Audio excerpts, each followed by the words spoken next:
Sahi are quite unfair. In the future, she is going to be thrown into an unexpected misfortune that will make her feel like she was born from misery.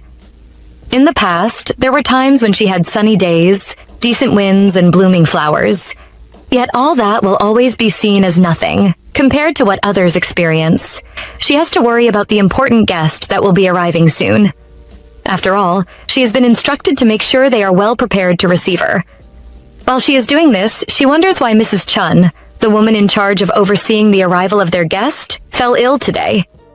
Aside from that, there's a lot of work involved in getting things set because their guest wants to occupy the annex of the guest house. It has been unoccupied for 9 years and was a mess until Sahi worked on it.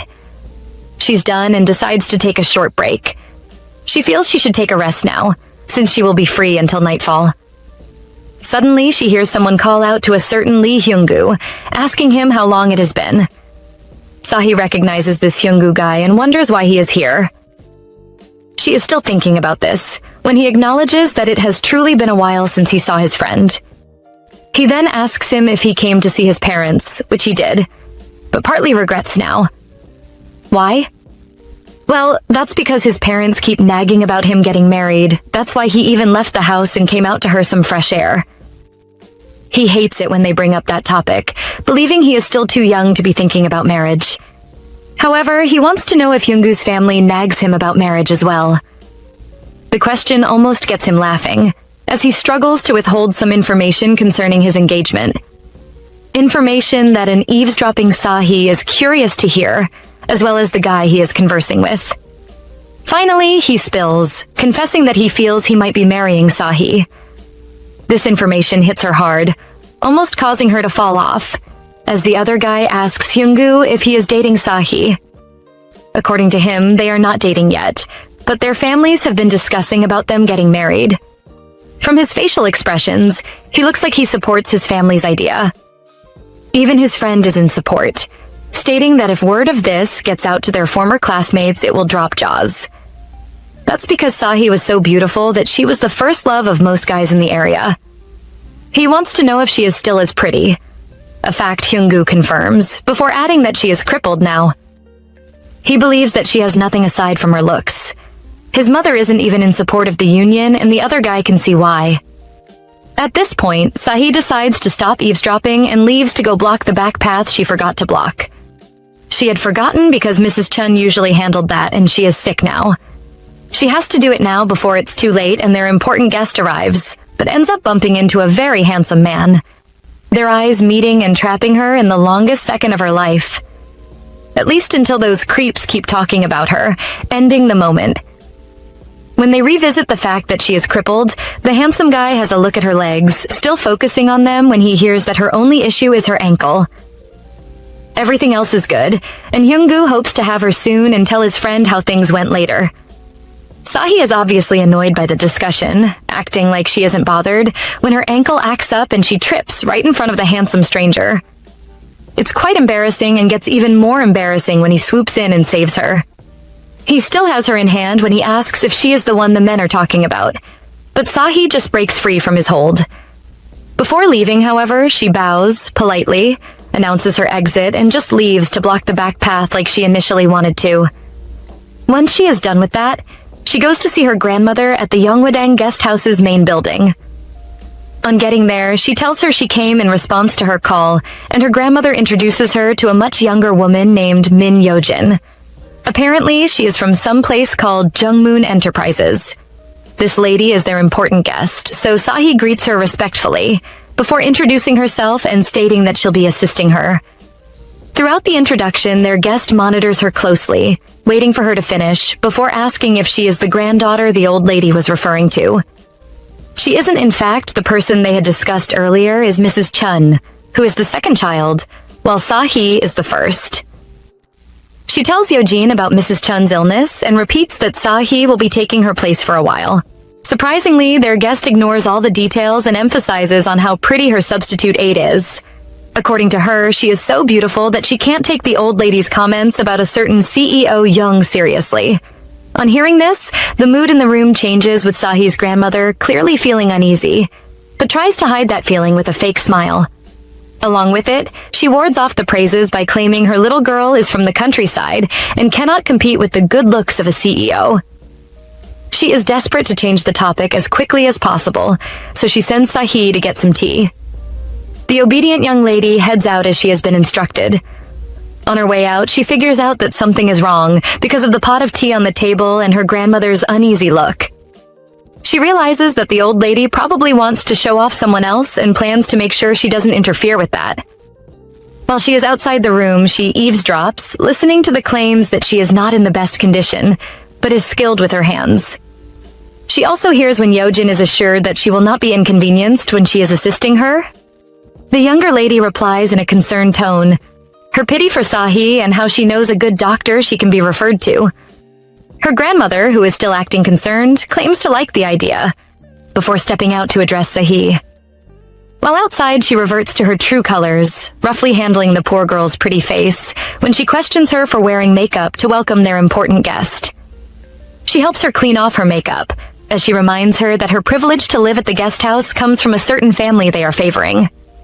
She just wants Sahi to assist Yojin until Mrs. Chun is back and demands that she exhibit proper behavior until then. For now, since it's time for dinner, the annex of the building will be unoccupied, so she orders her to ensure their rooms are comfortable while they are out. As her grandmother leaves, Sahi pats herself on the back for being right about her needing to be careful around their guest. With that in mind, she plans to do her best to avoid bothering Yojin and intends to keep a distance, even if she hasn't demanded it yet.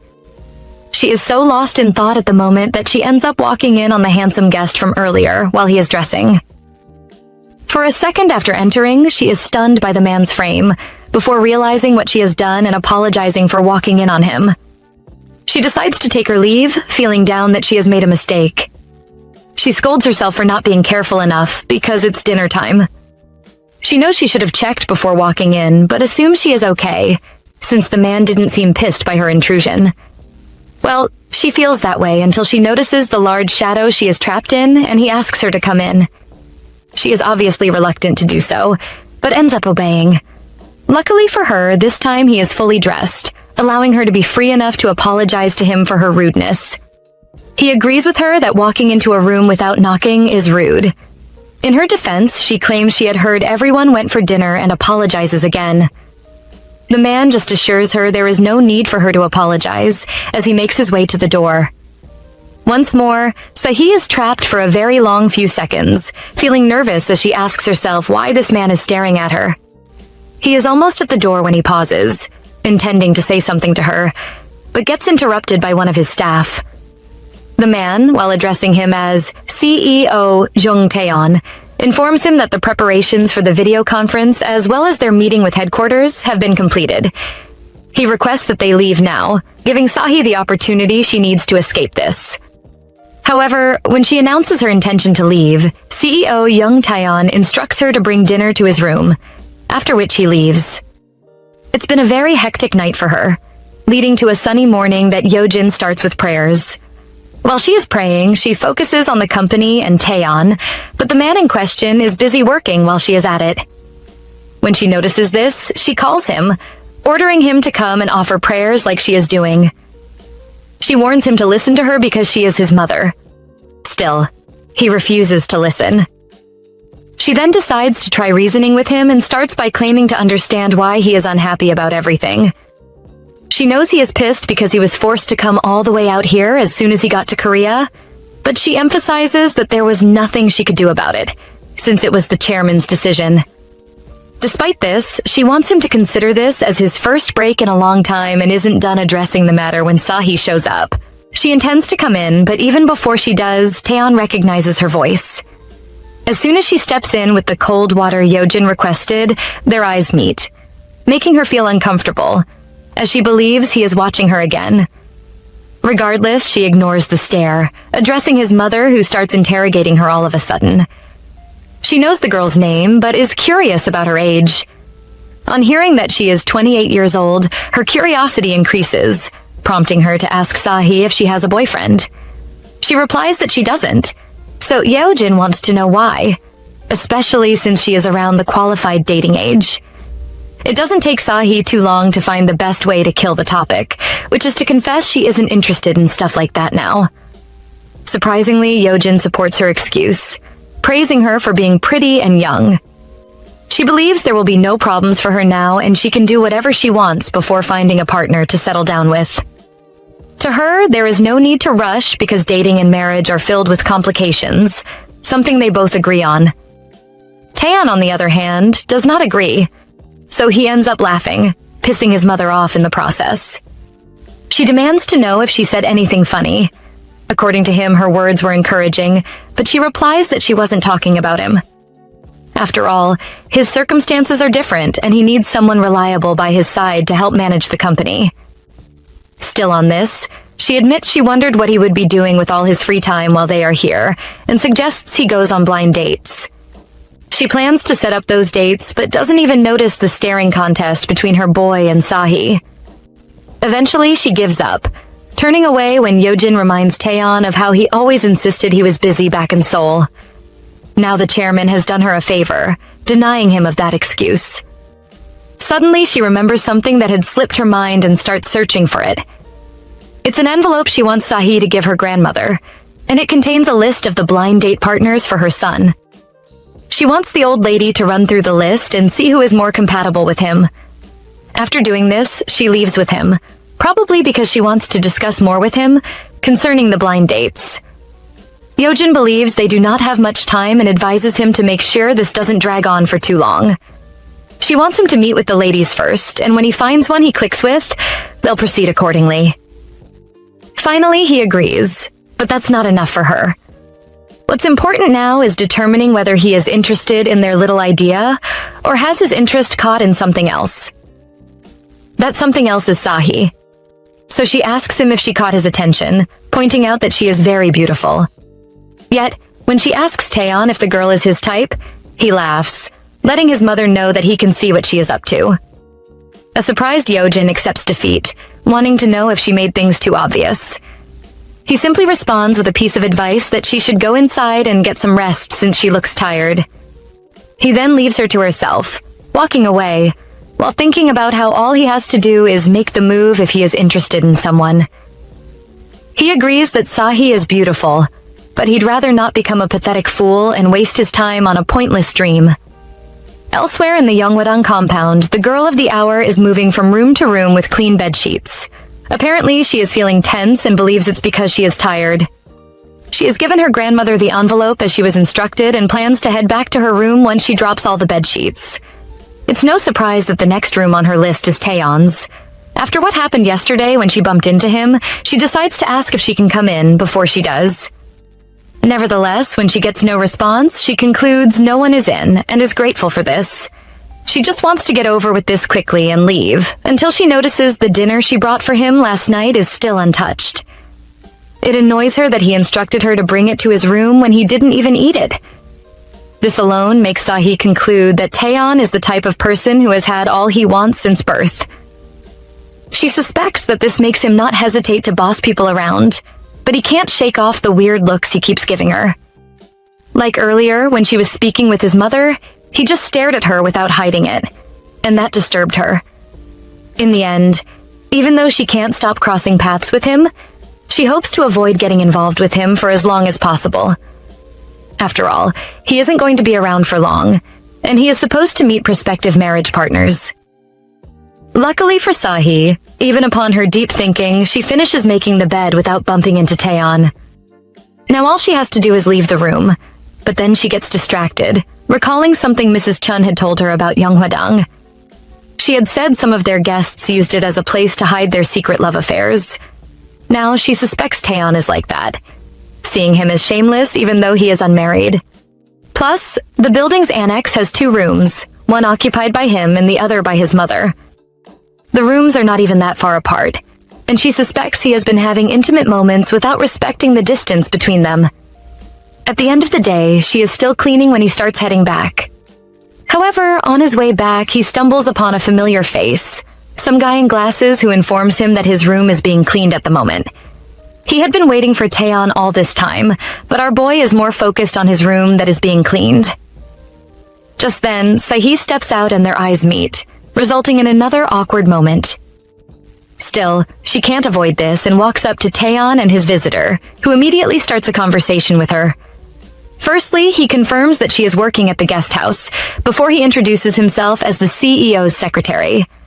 With a warm smile, he thanks Sahi for looking after them during their stay here. Sure, she takes the compliment as well as the opportunity to escape a long conversation with the men. Still, before she can leave, Tayon stops her and hands her a drink.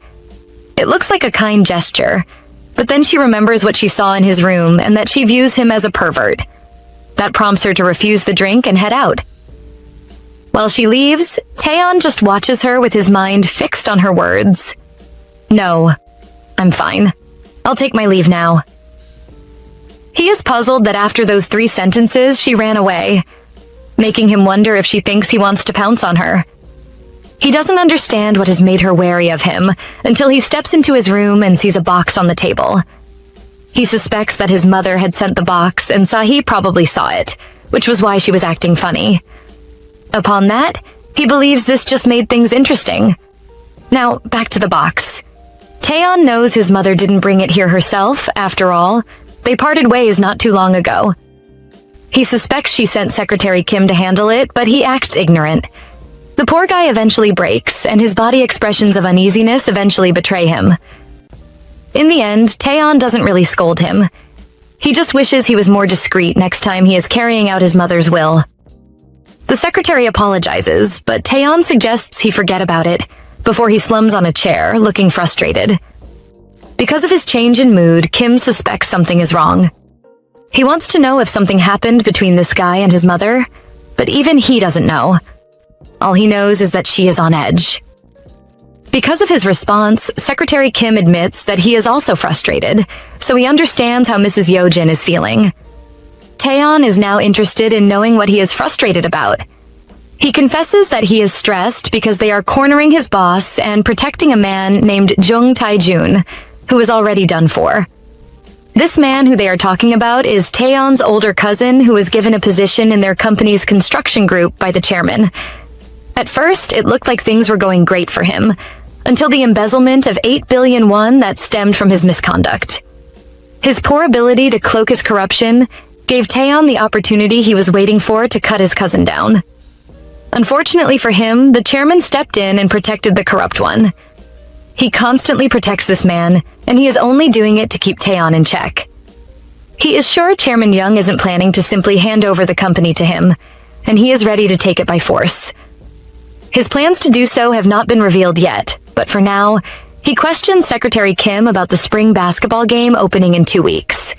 He is informed that his information is right on point, and that the club already sent them an invitation. He intends to look into this matter, believing things should settle nicely in about 2 weeks. Even if they don't, he wasn't the one who came up with the idea in the first place and feels the chairman would understand. Later in the day, Sahi is resting, as she reminisces on what happened earlier on with Tayon. Looking back, she wishes she just accepted the drink and wasn't unnecessarily cold to him. She is still thinking about him when she looks up to the sky and prays for Mrs. Chun's quick recovery. If her prayers are answered, Mrs. Chun will take over from her and she won't need to cross paths with Tayon again. Suddenly, she gets a message, disrupting her deep thinking. It's a message from a certain Kim Jawan, claiming to have some good news for her. Intrigued, she decides to call him and hear what he has to say. Once he picks up the call, she goes straight to the point, demanding to know what's going on, but he hesitates. Firstly, he wants to know how she can go straight to the point without first saying hi, and tells her he will be at her place soon. Obviously, this comes as a surprise to her, but he doesn't seem to mind asking her to come outside. Normally, she wouldn't have, but he claims it's important, so she decides to hear him out. Luckily for her, she doesn't have to wait too long for him to arrive, and when he does, he is loaded with smiles. Juwan's happiness is mainly because they haven't seen each other in a while, but she is more interested in the important information he was talking about on the phone. Again, he scolds her for being too straightforward before handing her a letter. Before reading it, she asks what it is and is shocked to hear it's a recommendation letter to study abroad. She wants a better explanation, but Juwan presses her to read it further, because the senders are expecting a response within the next 2 weeks. According to him, their terms aren't bad either. They just need her to show up without a care. He explains that it's a lifetime opportunity that will change the way she lives now. Juwon really wants her to consider it and is about to leave when he perceives the smell of cigarettes. Immediately, he wants to know who is smoking, waving his hand about to drive away the smoke, when Sahi stops him. Suddenly, she notices his attention is fixed in the opposite direction and turns to see what he is staring at. She discovers it's Tayon, and his presence causes a very awkward stare down between the three. During this time, Juwon can tell something is up, but is lost in the moment until Sahi snaps him out of it. In a bid to escape the CEO, she suggests they move their conversation into the guy's car. However, he dismisses her, emphasizing that he has nothing to say to her, but she persists. It's uncertain what she wishes to discuss with him, but he ditches her without waiting to hear it, leaving her by the sidewalk to deal with Tayon. She is certain he saw them bickering like children and looks over to see if he is still watching her, but spots him leaving. She has noticed that only irritating things happen when they cross paths and wonders if she has the right to be annoyed by that. After all, he is just an important guest, a very important one that means nothing to her life. Little does she know what the future holds. Eventually, nighttime arrives at Yeonghwadang when Sahi is finally off duty and has time to go through the recommendation letter she was given. She stares at the letter, wondering why this is happening now after she had already given up. Before she ended up here, she spent 4 years studying fine arts, but never believed it could turn out to be a viable career for herself. At the moment, she considers taking this opportunity because she already plans to leave the guest house soon. She is still weighing her options when some guy comes to her door, knocking it as he claims to be her uncle. The man wants Sahi to come outside for a second. When she opens the door, she is about to ask him to come inside when she notices how nicely he cleaned up. She wonders if he is just returning from a date, but he ignores the question and hands her the fast food that he picked on his way to see her. She is stunned by the fact that it's a hot dog, but her uncle is more focused on the fact that he heard she skipped dinner. It's a clear show of kindness, and Sahi thanks him for it, but then he asks her something about the Young family, their important visitors. He wants to know if she is aware that his family will be paying their respects to their deceased tomorrow. She is aware of this, glad that she wouldn't have to run into their crazy family tomorrow. Her uncle, on the other hand, is still talking about the Youngs and how everyone has been working hard to inherit the company. As he recalls, their family was on the edge after their first son passed away. His death left the entire family growing pale and confused, for fear of failing their big family name. What she knew was that the entire family seemed terrified of Chairman Young at the time. Where was Tayon when the eldest son passed away? It turns out he was still just a college student at that time. He was young, no doubt, but he didn't appear shaken by the news of his brother's loss. He handled the loss well, and on the funeral day, when Sahi's uncle saw him, he knew he was the only man destined to take over Youngmoon. Hearing this gets Sahi listening, with her thoughts going back to that snowy evening, 9 years ago. She focused on the day of the ceremony for the lost Youngmoon heir. That day, she recalls Tayon as being one of the persons who came for the ceremony. Nevertheless, that was a long time ago, and today Sahi is planning on enjoying her day. With the guests paying their respects, she smiles at the thought of not having to deal with any of them to avoid awkwardness. To ensure things go that way, she heads over to the annex to clean the rooms before they return. However, when she gets there, she bumps into the one person she is trying to avoid. She doesn't see him until he calls out to her and she looks up. Sahi can see that his buttons are undone and things get creepier when he tells her he has a favor to ask. He wants to know if she has some time to spare, and she claims she does. On the inside, she can't understand why he is asking for favors in such a disoriented state. She suspects that he brought a woman here when his mother was away and probably wants her to clean up after him. To her utter amazement, she is far from the truth. He actually needs her to help him sew back 2 buttons that fell off. This is awkward for her, but she manages to direct him to take off the shirt so she can get her sewing kit and help him out. Just to be sure, and because of Sahi's ankle condition, Tayon informs her of his video conference in 30 minutes, seeking to know if she'll be done before then. Now that she thinks about it, getting back to her room will take at least 15 minutes, even if she walks quickly. When she does get there, she'll have to sew the buttons and bring it back. She can tell this wouldn't work, but then Tayon brings up the option of them going together. Sahi is about arguing, but he explains that this way, she can come back on her own, while he goes for his conference. He also talks about how it takes a while to get to her room from his room, but she responds that with his pace, it should take him 5 minutes.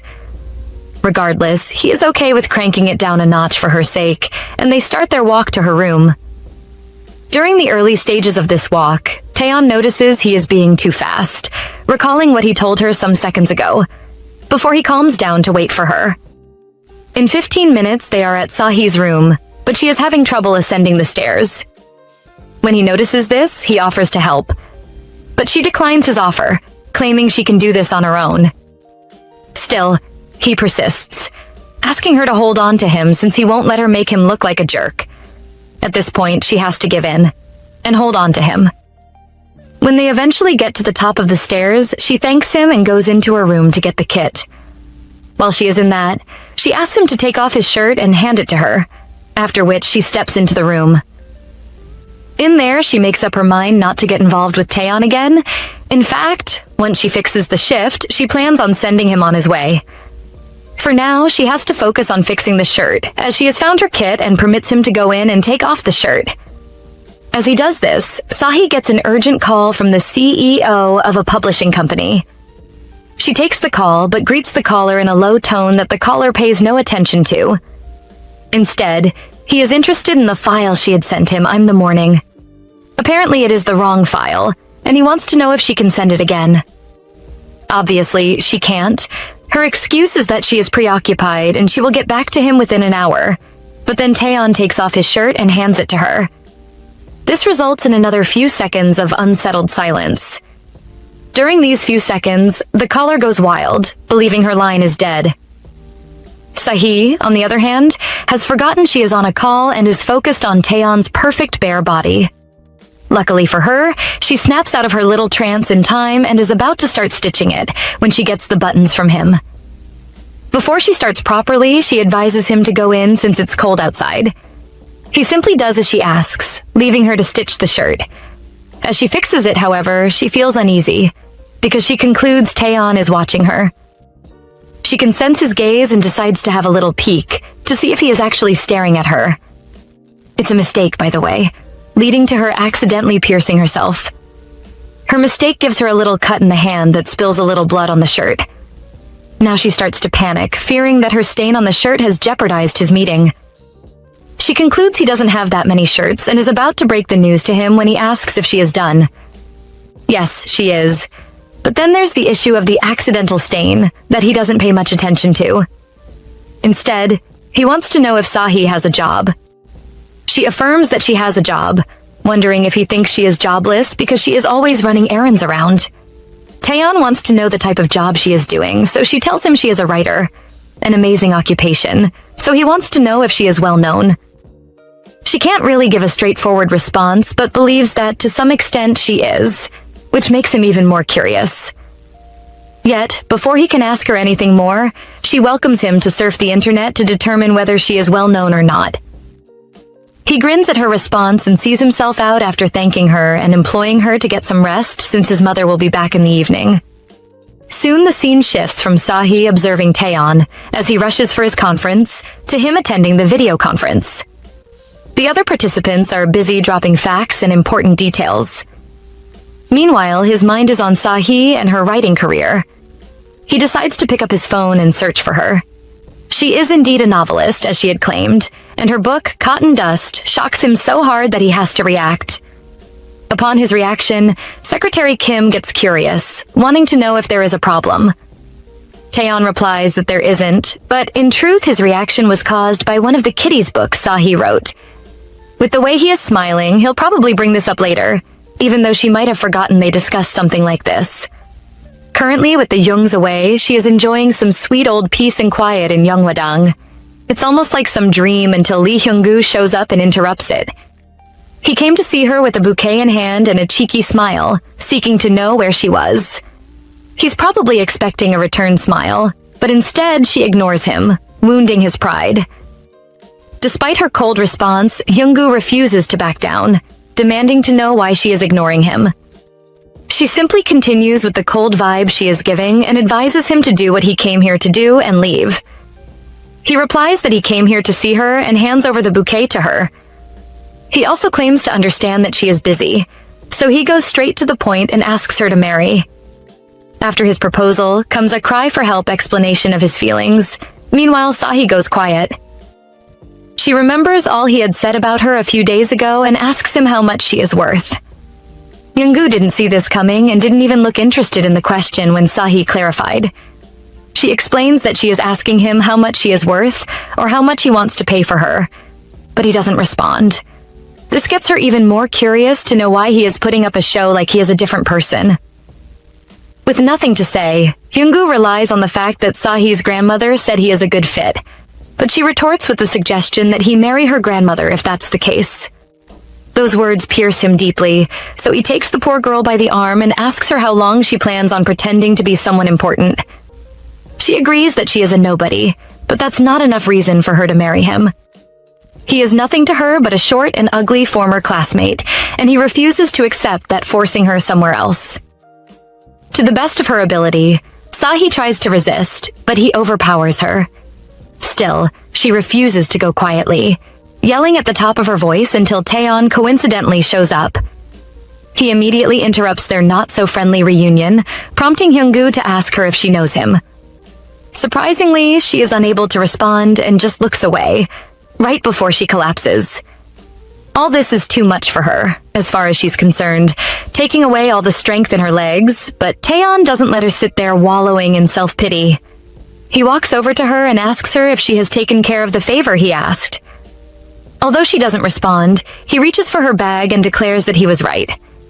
He then addresses Hyunggu as a flower vendor who sells cheap flowers, someone they shouldn't have roaming around Yongwadang.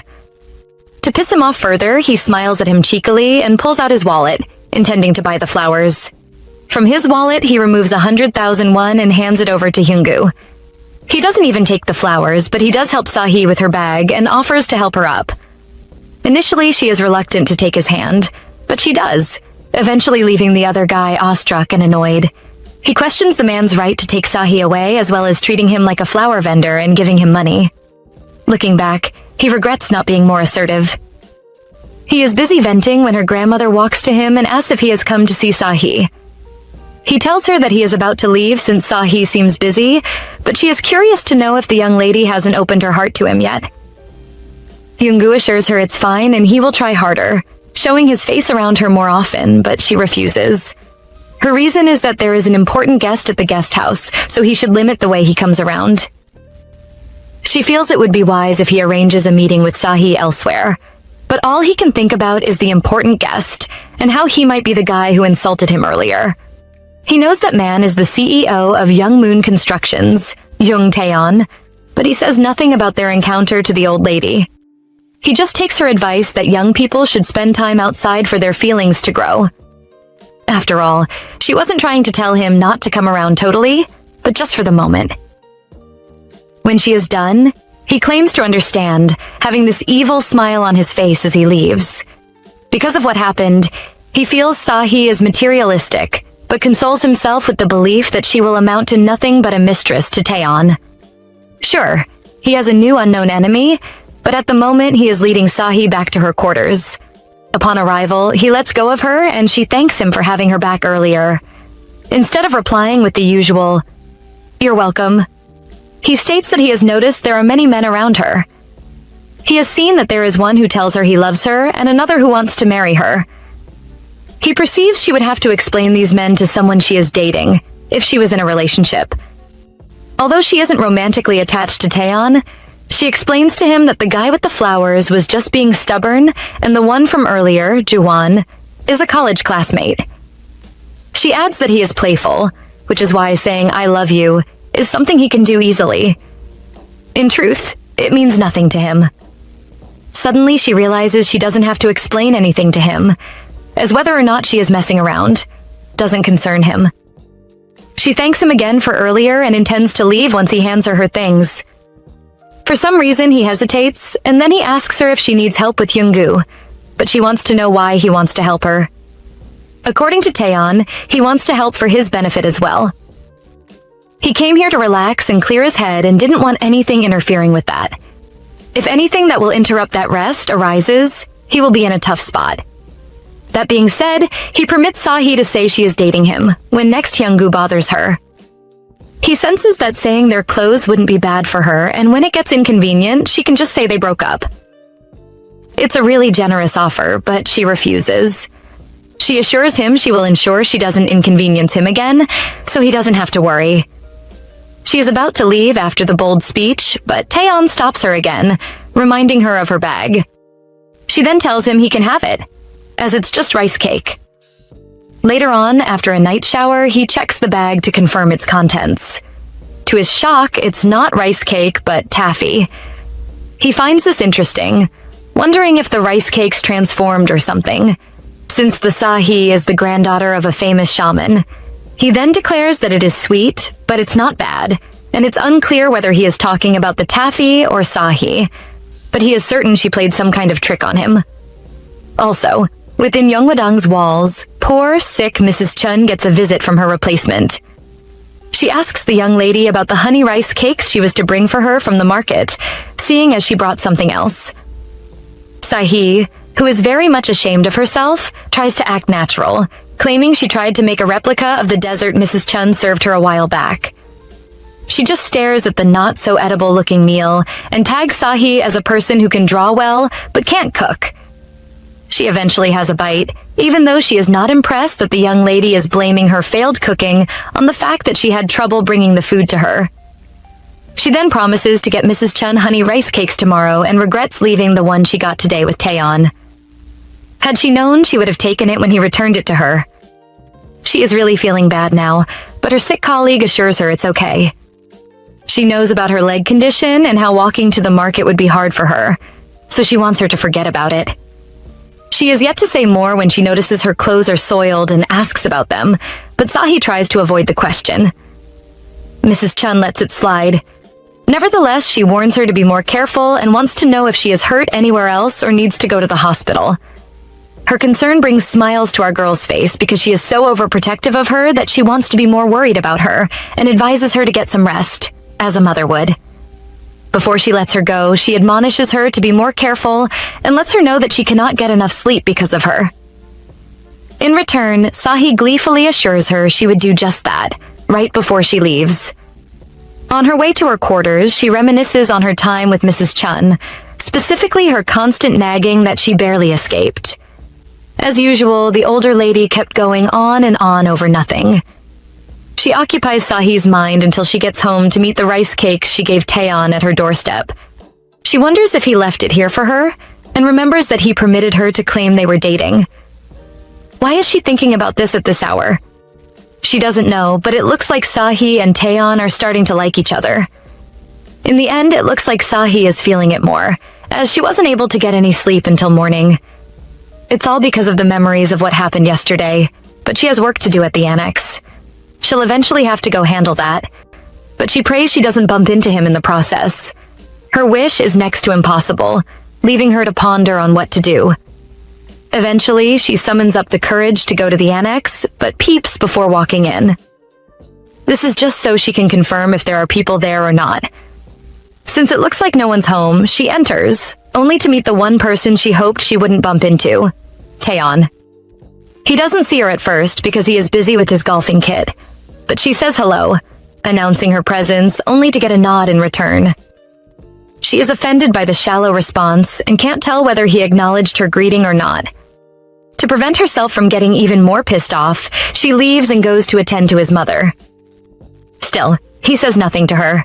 Fast forward to inside Yojin's room, she is on a call with an acquaintance concerning their kids and their dating life. From the conversation, Sahi understands that the blind dating is about to begin. Nevertheless, she minds her business and continues with her job, while Yojin continues her conversation. Soon, she and the caller are discussing how their kids' feelings for each other would need to be mutual for them to get married. At the moment, it's very unlikely that this will happen, but she admits it'll be fun if it did, and she would love for them to be in-laws. Sahi, who is still minding her business, is almost done cleaning when she notices a piece of cloth beneath Yojin's leg. She isn't comfortable with pulling it out, but has to do it. During her attempt to take the cloth, Tayon's mother spots her and resorts to speaking in lower tones. But when Sahi is done cleaning, she puts the call on hold to give her a thumbs up. However, when she returns to her call, she tells the caller that the cleaning lady just left. Those words definitely hurt poor Sahi, but she ignores them. On stepping out of the room, she notices that the skies cleared up while she was working, right before she notices Tayon staring at her. To him, she bows politely and leaves, intending to hurry back to her room since she is tired. As if it'll be that easy. Her plans end up coming to a pause when Tayon purposely hits a golf ball past her. Regardless, he claims it was an accident and apologizes, requesting that she get his ball for him. Although she knows it's all an act, she obeys, picking the ball and handing it over to him. She then bows again, intending to leave, when once more the ball drops at her feet.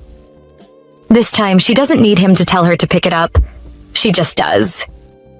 She is now certain that he is doing this on purpose, but the annoying smile on his face makes her wonder if he has lost his mind.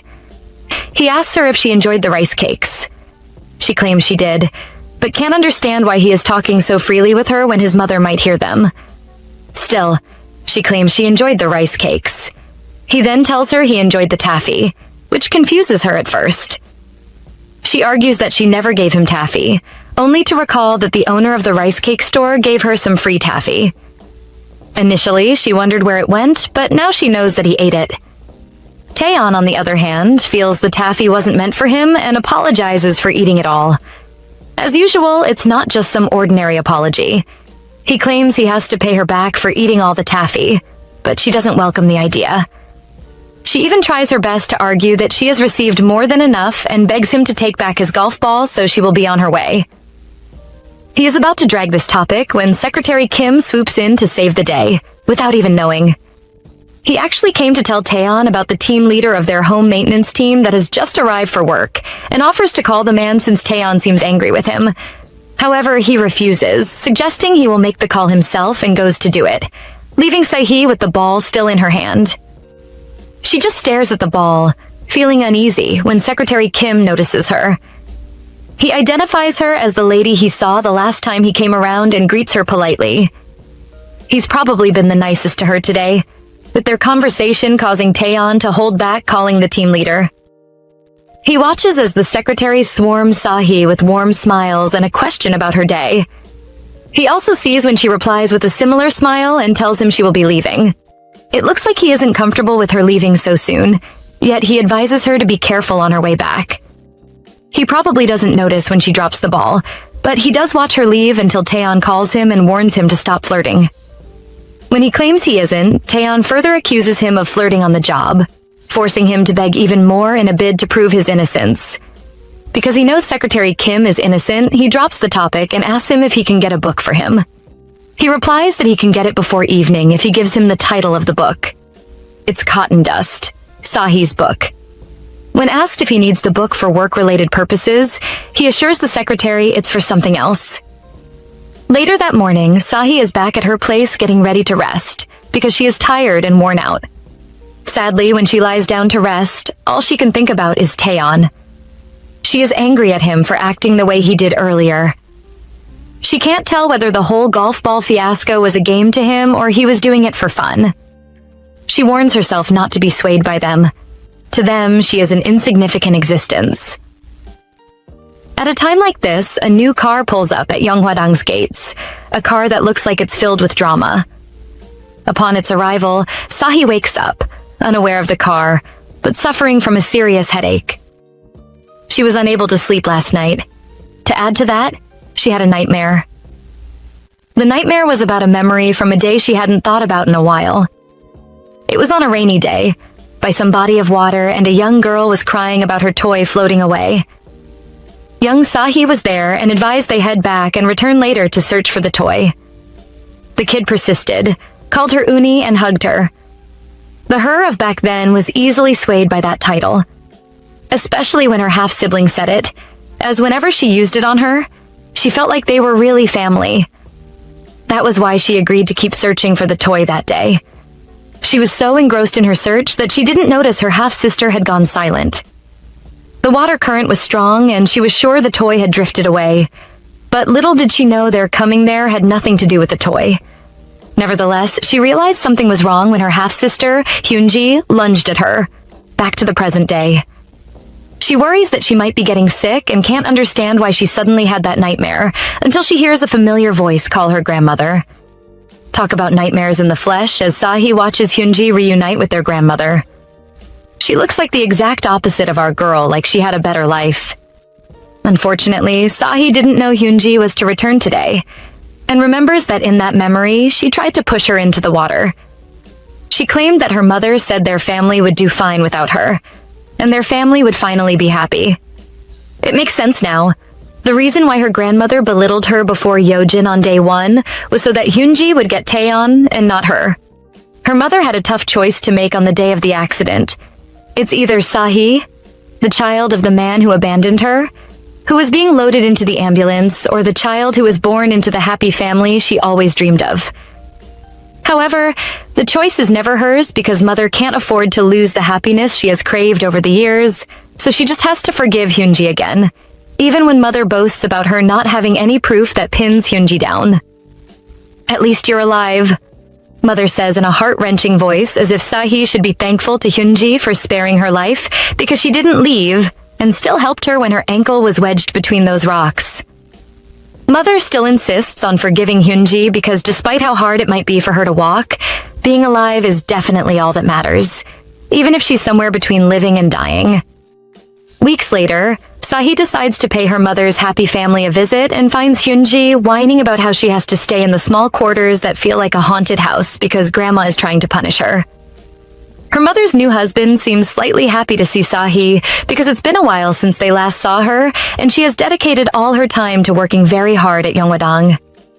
He asks that she have dinner with them as a family, and Mother reluctantly agrees with her husband, but Sahi knows that she'd never be accepted fully in this household, so she declines the offer. Grandma knows that if Hyunji continues staying in the small quarters, she'll keep running into Sahi, so she makes her promise she won't cause any more trouble because that's the only way she'd let her off the hook. Hyunji looks so excited about staying in the main temple, but there's just one little problem. There's a special guest Grandma is hosting at the temple, so if she makes the slightest trouble, Grandma won't hesitate to kick her out. Uncle Bang remembers that he forgot to give Sahi some information because he got distracted by Hyunji and her family, so he runs after her. He informs her that she'll no longer need to work at the annex anymore, starting tomorrow, and Sahi is somewhat relieved. Maybe because if she doesn't have to go to the annex anymore, her chances of running into that guy will now be very low. God does show his kindness after. She's so glad that one of her frustrating problems has been removed, so now she can focus on all the rest. The following day, it really does look like Mrs. Chun has fully recovered, just like Uncle Bang told her. So all she has to do now is assist Mrs. Chun in preparing the meals. It seems like hearing about Hyunji and her family's visit pushed Mrs. Chun out of her illness into a recovery room, because she knows that Hyunji's family never visit unless they have a mess to clean up or a favor to ask for. She definitely stuck her ears to the wall when she was sick and let Sahi know that Hyunji's engagement was even called off, and Uncle Bang suddenly steps into the conversation. It seems he was eavesdropping. What? Why would she do that? Uncle Bang blurts out in shock, because why would they suddenly call off the engagement after their endless bragging about Hyunji's marriage to the son and heir of the esteemed Jungyeon Enterprises? They can only wait to find out during today's family meal because they're very sure that Hyunji's parents will ask grandmother for her help in this mess. During the meal, Hyunji's father mentions how glad he is to see every member of the Yonghwadang family gathered together after all these years, and grandmother, his mother-in-law, also agrees with him. She asks how he has been dealing with the news of Hyunji's engagement being called off, but he seems okay with it as Hyunji is still quite a young woman, so she'll definitely find some even better. He even states that Hyunji isn't the type to give up easily in situations like this, and she agrees as she tells grandmother that marrying the heir of Jungyeon Enterprises would have even been a loss on her side, so she's definitely glad that she has the time to recover and relax from such a toxic relationship. However, grandmother isn't convinced by all their pep talk, and even reminds Hyunji that this isn't the time to relax, because she has to start making a living for herself. But her father insists on taking care of Hyunji's needs. Grandmother is furious. This doesn't seem to sit well with her because why does her son-in-law still feel the need to provide and cater for an adult like Hyunji? Speaking of always coming to grandmother when they need a favor, Hyunji's father brings up a business proposal. Their food company, Bok Food, is trying to launch a new salad business, and he has consulted a professional branding team, so all they have to do is integrate it into their food business, as it's going to bring massive growth to their company. He even goes ahead to suggest that Hyunji and her mother are made branch manager and assistant manager, respectively, so she wouldn't have to worry about them being unemployed. Mrs. Chun was actually correct because Hyunji's dad would never visit her grandmother, except if he had a favor to ask. But grandmother isn't ready to grant his request again. She reminds him of all his failed business even after she funded him over and over again. He should just stick to his current business while he tries to grow it. It's either Hyunji works at her mother's factory or gets into ballet again like she used to. Maybe she'd find a suitor in the process, or possibly get some money while at it. Suddenly, a tall young man walks in. Looks like grandmother invited him as she introduces him as the son of Madame Yoon, a Yonghwadang guest. Sahi seems so uncomfortable seeing him here, and Hyunji notices their awkward vibe while he introduces himself as Lee Hyunggu. Meanwhile, the man Sahi has been avoiding has noticed that she no longer comes around because they assigned someone new to do the cleaning and food delivery around here. It seems he's really missing her. He can only wonder where she went. Maybe she departed like the protagonist of a book he has in his palms. A story of a troublesome dark speck of dust that embarks on a journey to become cotton candy. Turns out the story was, in fact, written by Yeon Sahi. If truly she was this speck of dust, she would be like a golf ball swung far away, just like the many inconveniences of life. His feelings for her might be unpleasant, but it doesn't mean that it doesn't exist in his heart. So he's ready to find her if she doesn't come to him. Back at the family dinner, grandmother lets them know that she invited Hyunggu to repay a favor because his mom does a whole lot for Yonghwadang, so he should try to feel more at home.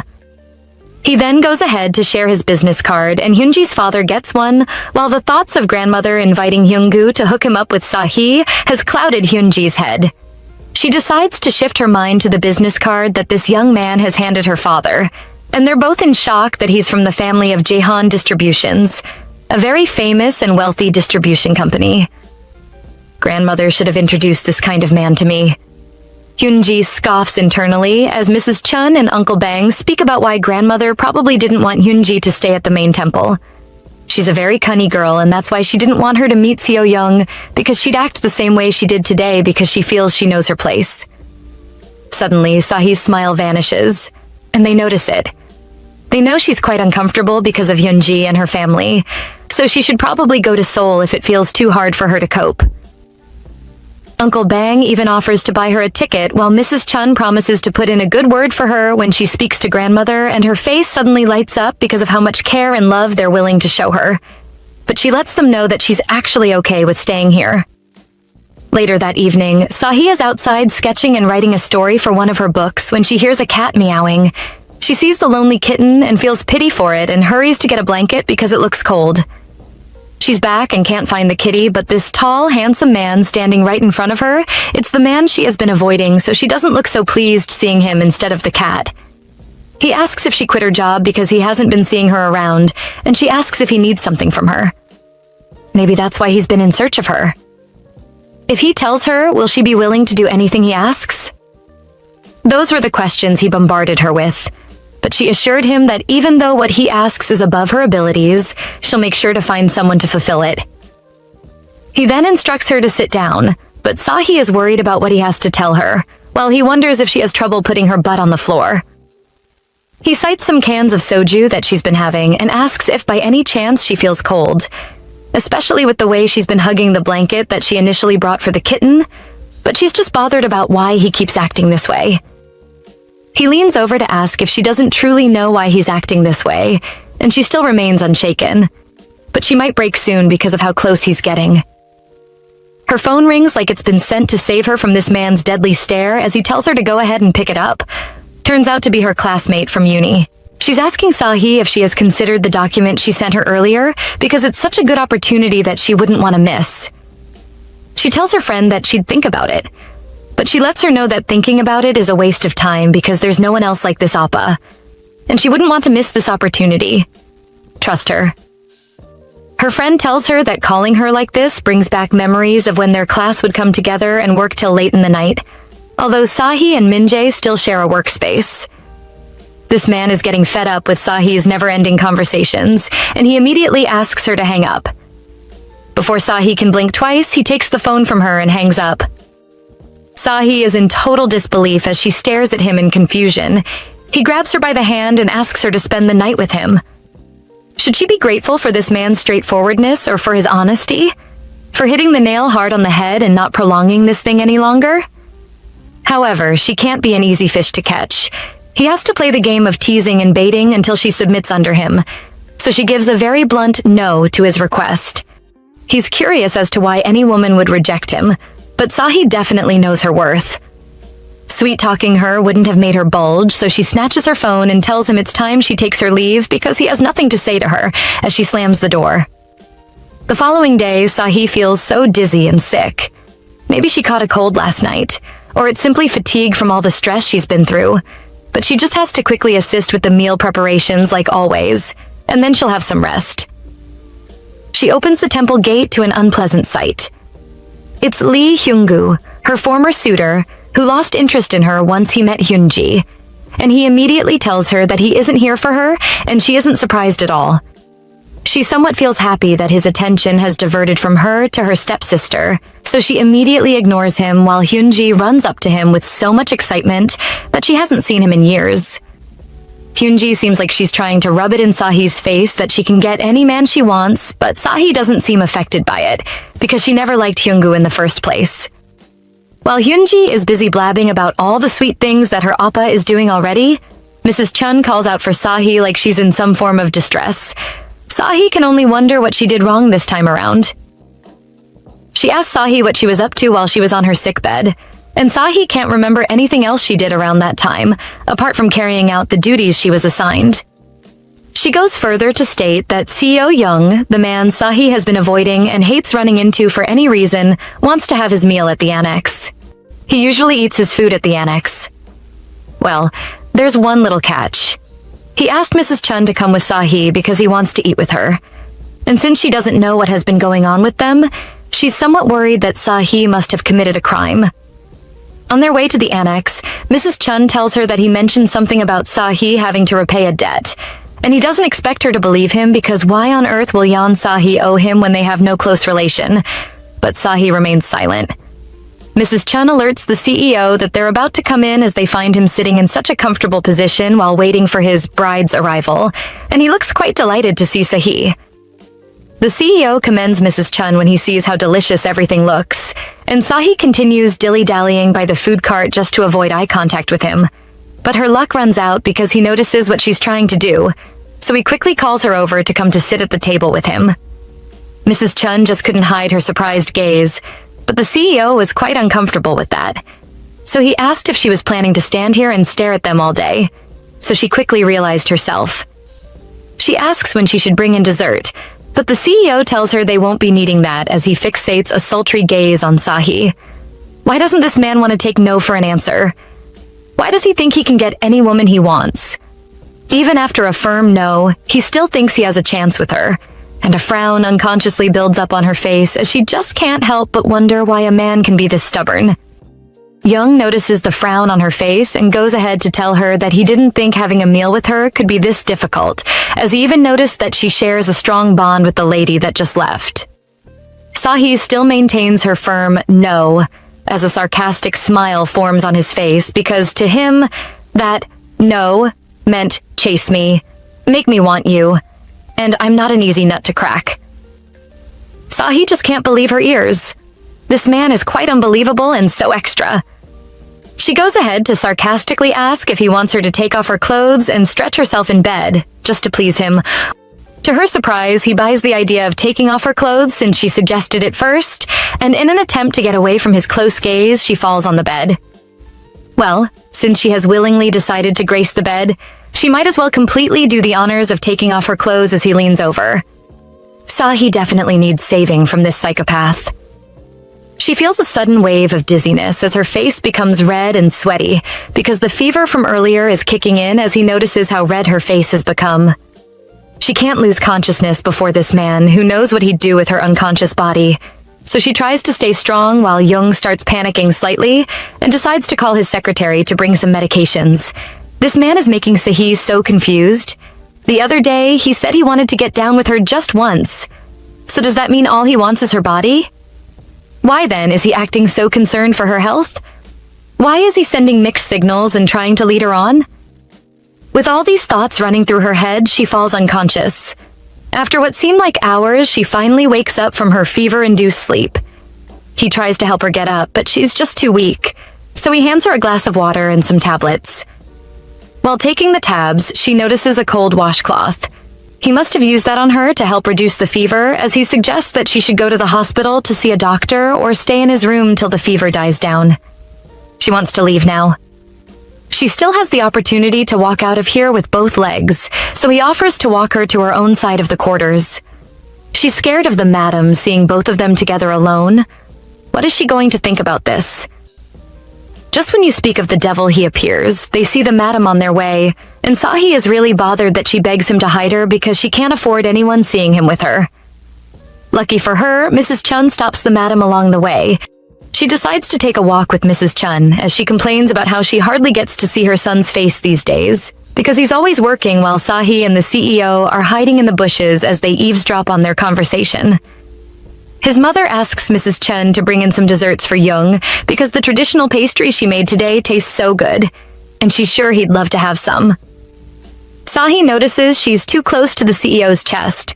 As he teases her about her fever dying down, he suddenly blurts out that he's going to kiss her, and without wasting a second, their lips quickly interlock as she tries to step away from the kiss.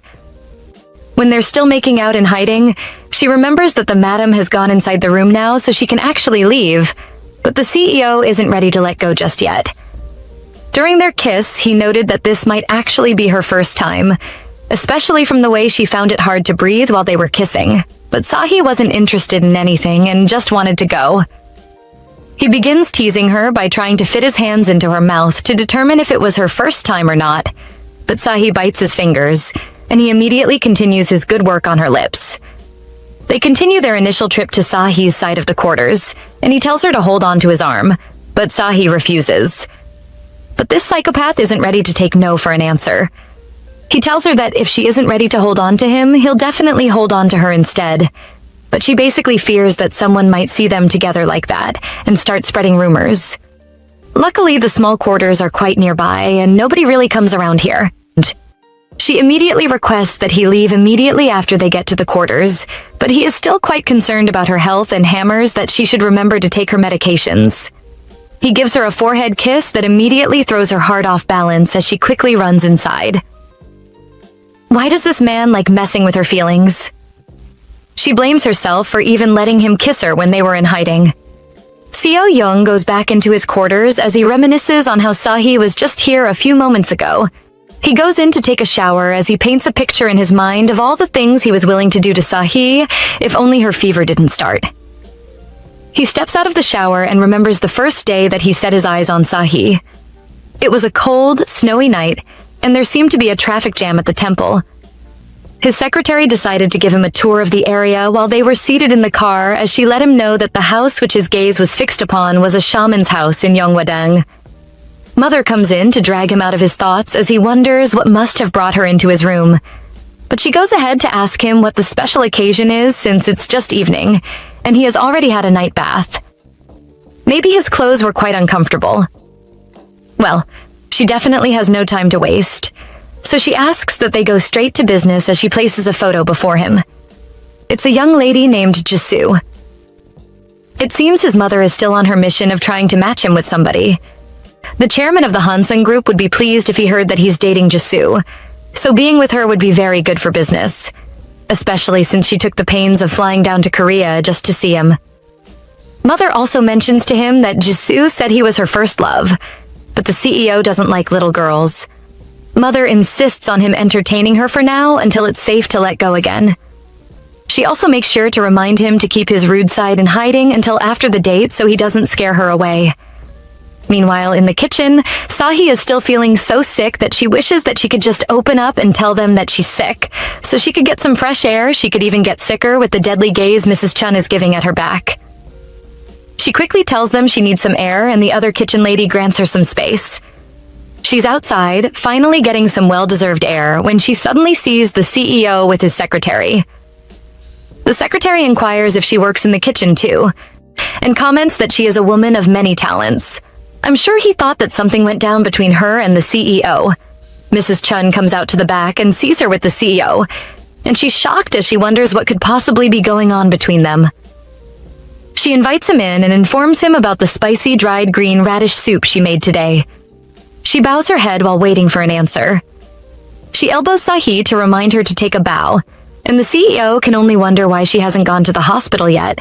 She tells him that she did actually take the pills, so she'll be fine. He's somewhat relieved as he asks if she has had dinner, and she says she will have dinner soon, but he doesn't believe her, so Mrs. Chun cuts in to tell him that they'll have dinner immediately after they're through with servings. He then grabs her phone as Sahi wonders what this psychopath is up to again. He unlocks the phone with her face and inputs a number where she'd send proof of what she ate. This man is just trying to make sure Sahi has his number, so he should stop pretending. He reminds Mrs. Chun that Ms. Yan is definitely not the only one working here, yet she does the chores of 1,000 people. Her health is important and expensive, so they should just actually consider giving her a break. Fear is written all over Mrs. Chun's face as she tries to stop Sahi from going further with this man, but Sahi doesn't know how to tell her that it isn't what she thinks. Why can't she tell her? Just why can't she? Meanwhile, at dinner, the CEO can't take his eyes off his phone as he's waiting for the text from Sahi, and his mother is simply furious as to why he can't take his mind off his phone and focus on dinner. Seeing how calm Secretary Kim looks, it's definitely not about work. She hopes he doesn't have a woman he's interested in. Noticing the tension, Secretary Kim decides to break the ice by asking if he should call for dessert, and she decides to use that avenue to play smart. She commends how kind and thoughtful Secretary Kim is, so her girlfriend must definitely be pleased and happy with him. But Secretary Kim is slightly embarrassed as he lets her know that he doesn't have a girlfriend. She then offers to give him one as she mentions Hyunji, the second daughter of this household. Secretary Kim knows Hyunji and even goes ahead to tell her that he heard that she has a boyfriend, and he even saw them kissing passionately in front of the building. She giggles and mentions that she could have recommended the eldest daughter, which is Sahae-e, if not for her leg injury, as she even goes ahead to ask Young what he thinks of the match. He slams his hands on the table as he tells her that he doesn't know if they'd be a good match or not, especially since she and Secretary Kim are of a different league's class. Secretary Kim gets emotional as he reminds the CEO of how hardworking he has been for him, making sure to devote his time and energy to his work. But after 7 years of working with him, he hasn't developed even the kindest spot for him, and still goes ahead to tell him the meanest things. Mother agrees that Young is being too mean to Secretary Kim and reminds him that he shouldn't be mean to those close to him. Still at dinner, Young receives a message from what seems to be Sahi's number. Sahi is relieved that she has sent him the number, so she should actually go ahead with her chores, but she receives a quick reply from him, asking if she's asleep because he's coming over right now. Sahi is startled because she really doesn't want to see him now, so she turns off the lights, hoping he'll turn back if he senses that she might be asleep. But luck wasn't on her side because he saw her turn off the lights, so he called her phone and even sent a text to let her know that he was outside already. She refused to reply to his texts, so he went ahead to call her, and luckily she picked up. He asks if she feels better now, and he knows that she didn't turn off her lights to sleep. She's not so good at lying. He apologizes for being mad at her earlier today, but Sahi can't even understand why he feels the need to apologize. And he even proceeds to her door pleading to see her face.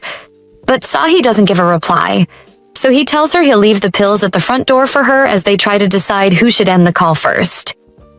Sahi is fed up with all his fake acts of kindness. She has to try her best not to let his actions sway her, but she feels her fever rising up again. So she remembers that he kept the pills outside for her.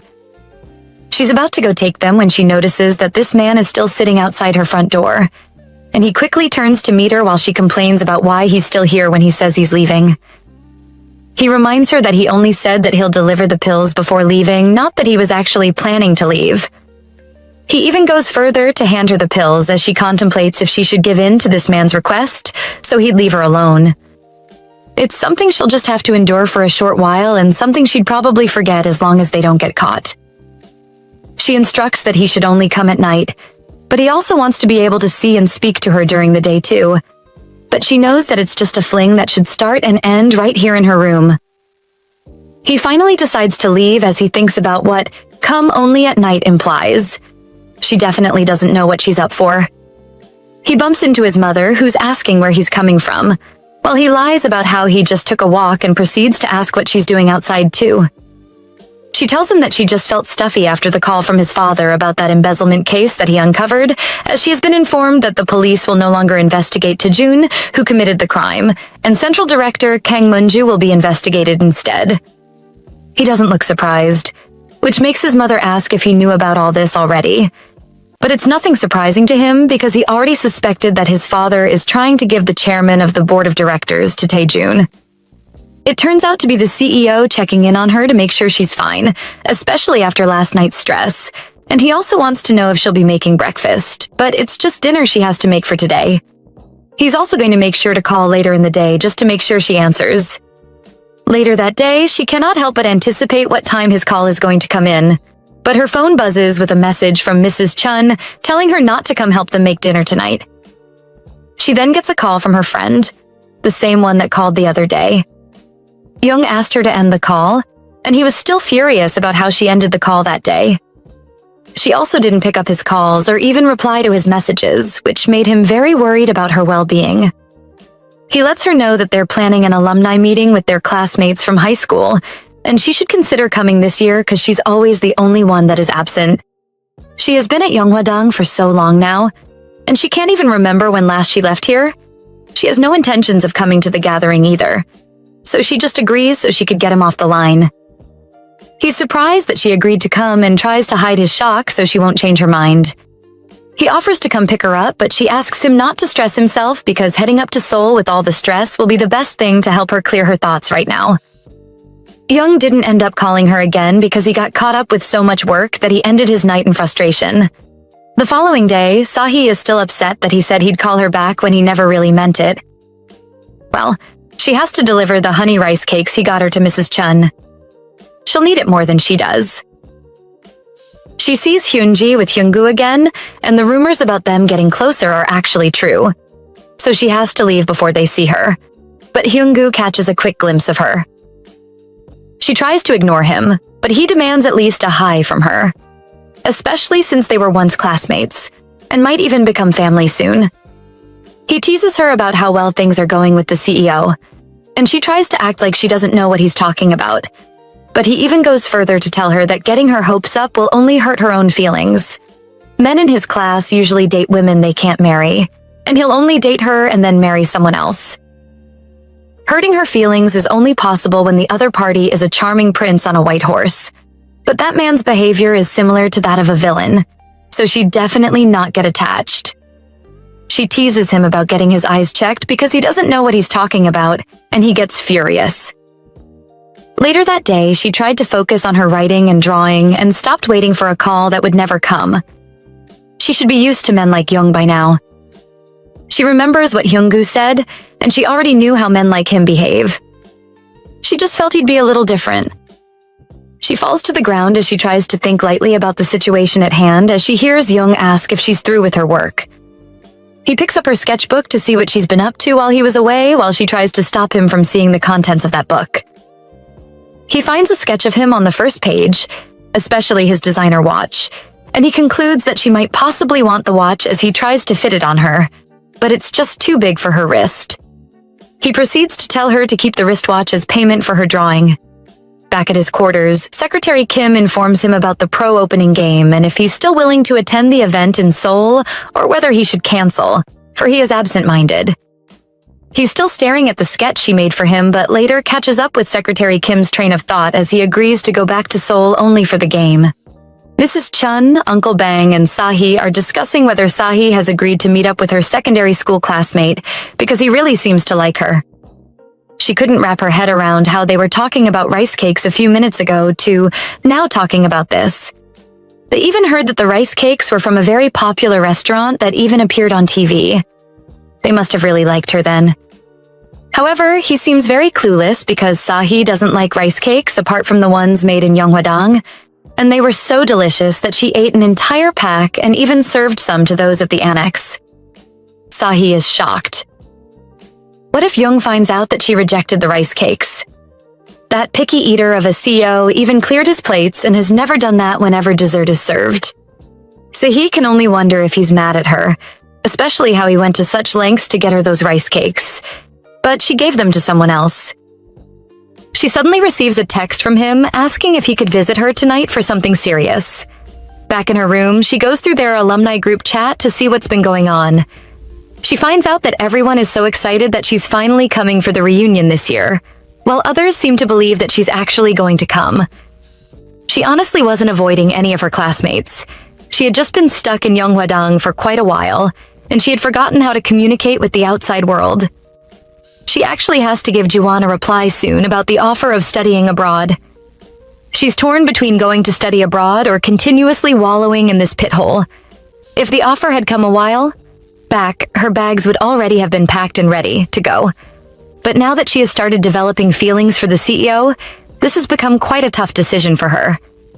She hears a sound outside as she wonders if the CEO actually came to see her as she tries to apply some lip balm before going to check. Why is she going through this hassle just to please this man? She has to conduct herself wisely. She opens the door and finds him sitting outside waiting in anticipation for her. Once she crosses this door to meet him, she should know that it's all over. This is such a tough decision to make, but it's one she has to stand up to. He asks if she's had any alcohol, but she lets him know that she doesn't drink every day.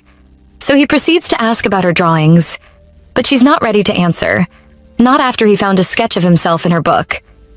He then leans over to tell her that he actually did enjoy the rice cakes as she apologizes for giving them away because she's not a fan of rice cakes. He then asks what she likes since she doesn't like rice cakes, but before she could give an answer, he leans over as he locks his lips with hers and then proceeds to carry her inside her room.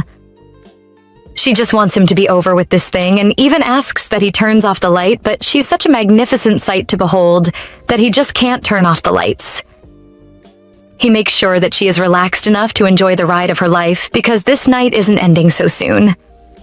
The next day, she wakes up to him still by her side as she finds him making a sketch which he purports to be her, but she just can't see any resemblance between his sketch and her face. He squints in pain, and he's so concerned, so he asks her to lie down so he could take a look, but she's quite shy. So he reminds her that he's probably seen everything already last night. She has hickeys all over her body, which makes him intensely attracted to her again that he even forgets it's morning and wants to get down again. She's tired and wants him to leave now, and she's so startled and worried when she hears Secretary Kim call put his name. Who knows how long he has been out there? With how shy she looks, he knows she wouldn't want to go out for breakfast, so he asks that she sends what she will have for lunch later in the day or better still join him for dinner, but she refuses and asks him to come in the night like they agreed. As he's about to leave, he cites the abroad scholarship form she left on her table as he wonders why she hasn't grabbed the opportunity yet. Rumors are spreading around the quarters that Chase Yunbok has gambled away with Hyunji's marriage money, and the whole family is a mess.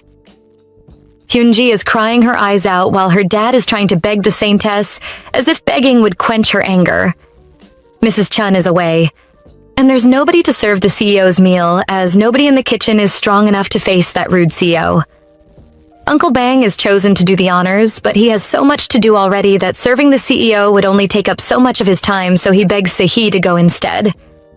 She gets to the quarters, and Secretary Kim is glad to see her, but the CEO is so engrossed in his work that he hasn't noticed that she's the one standing there, so she has to make a run for it before it's too late. As she's about to do so, he catches a glimpse of her out of the corner of his eyes and asks her to wait. Secretary Kim quickly understands the room and tells them he'll have his lunch outside. Young draws Sahi to himself and tries to get down with her again, not minding that someone might walk in on them, but he actually doesn't care. He notices that she's swollen and tells her to go rest because he'll come to her at night. Back in her room, she blames herself for letting him win again, despite how much she fought just to stay sane. He makes her go crazy around him, and why would he say that she's starved when he's always the one chasing after her? She texts him not to come again because she's planning on sleeping early today, and there's also no need to tell him that she's going to Seoul. It's not like they're dating or something. Her phone rings and it's Juwon on the line. He's calling to confirm if she's still going to make it to Seoul tomorrow, especially since she decided so quickly. He wants to make sure that she finds her way there and also knows the time to expect her. She ends the call and is about to leave when she notices that Jung is standing at her front door, even after telling him not to come. He finds her luggage outside and asks if she's going anywhere, as he actually came to check up on her, and he sways her off her feet with a kiss. He's worried that that friend of hers who's always calling her over the phone will be there, so he tries to assert dominance. They get down again, and the next morning he asks her to get some rest before going to Seoul. Jung's mother is surprised because of how he suddenly showed up in Seoul without any prior notice, but she's still glad he did because Jisoo fly into the country soon. Mother asks if he took out his time to read the documents that she gave him, but Jung has little or no interest in this matter, and it hurts his mother that sometimes he's painfully like his father. And this is very unpleasant for her. When Sahi got out of bed, she couldn't find her luggage as she had a strong hunch that Jung had taken it, so she decided to call him up and find out. It turns out that he actually took the luggage with him. Maybe he was trying to lessen her load, or probably get her to come see him at the hotel he has asked Secretary Kim to book under his name. As they head out, Secretary Kim appreciates how the flowers have bloomed and turned Yeonghwadang into a very beautiful place.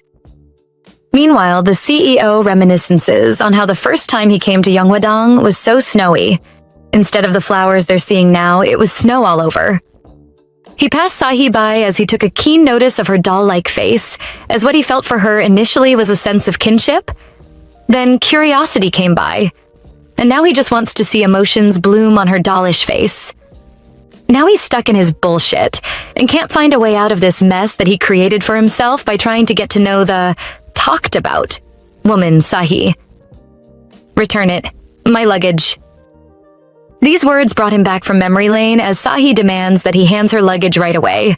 He asks her to get in so he can take her to Seoul, but she just can't, because she came here to get her luggage back and not go to Seoul with him. She didn't come with the rest of her things because she didn't expect this man for be this cunning and petty at the same time. Before she could go on and on about the things she doesn't have with her, he drags her into his car while Secretary Kim can only feel mere embarrassment on behalf of the CEO. Why does this man make matters worse every time? Doesn't this man have work to do? Her phone rings and it's Mrs. Chun. She asks if she has left for Seoul already because she couldn't find her in her room, and she tells her that her plans have suddenly changed. She asks if things have improved back home, but it turns out that with Hyunji and her family always around, things would never get better. Mrs. Chun can't wrap her head around what gave them the audacity to take out a private loan to borrow such a large amount of money. No wonder they always looked so scared and sad when talks about breaking off the engagement come up. Who's going to pay off their 2.5 billion won debt? She just doesn't know how long this matter is going to drag on at home, but she's just glad that Seo Young is off to Seoul for a meeting so she'll get some space to breathe at least. However, she tells Sahi to keep it a secret that she's in Seoul for now, and she'd do her best to do same over there, and she has also spoken to Uncle Bang to keep it a secret too. After her call, she tells Secretary Kim to drop her off at a hotel that's between Gangnam and Yangjae Station, but Secretary Kim knows he can't do that without the CEO's instructions. He even sees their interlocked hands through the rear mirror and can only wonder what exactly is going on between these two. The CEO tells her that he already booked a hotel for her where she could rest. But why did he go through the hassle of doing that for her? Maybe because he knows she's going to come back tonight, drunk and wasted, so she needs to gain energy for all of tonight's stress. She asks if he doesn't have any business to handle, but seems like she has no choice. They get to the hotel and Secretary Kim offers to bring their luggage in, so they should go in first. Everyone in the hotel is on their feet as they keep greeting the CEO and making sure everything is to his taste. She should have expected this. A man who commands attention and draws respect wherever he goes, and being next to him would draw attention to herself. But definitely not in a good way. He asks if he's walking too fast. or if she's uncomfortable with everything around her, but she tells him that she's alright. He really needed to know if she's alright because she can get angry with him in the slightest second. But this man is so skilled at making her mad, so it's not her fault. He asks when she has to leave, and if it's not so soon, then she should rest for a while before she leaves. They get to the 15th floor, and she decides to start unpacking, but he offers to help her unpack her things, but she stops him as she insists she'll do it herself. Sahi is still very worried about her feelings for the CEO, but she should just be hopeful since nothing bad has happened yet. Since it's still bright outside, she'd wait for a while before she leaves, so she goes out to seat with the CEO. However, the CEO has been concerned about how many men will be available at Sahi's alumni gathering because his feelings for her are building up every day. She lets him know that they'd be expecting at least 6 men, and he even goes further to ask how many of them are interested in her. And Sahi is surprised by such questions that he's asking. She's about to get up and leave when he draws her back and places her on his lap while he sinks his head into her chest.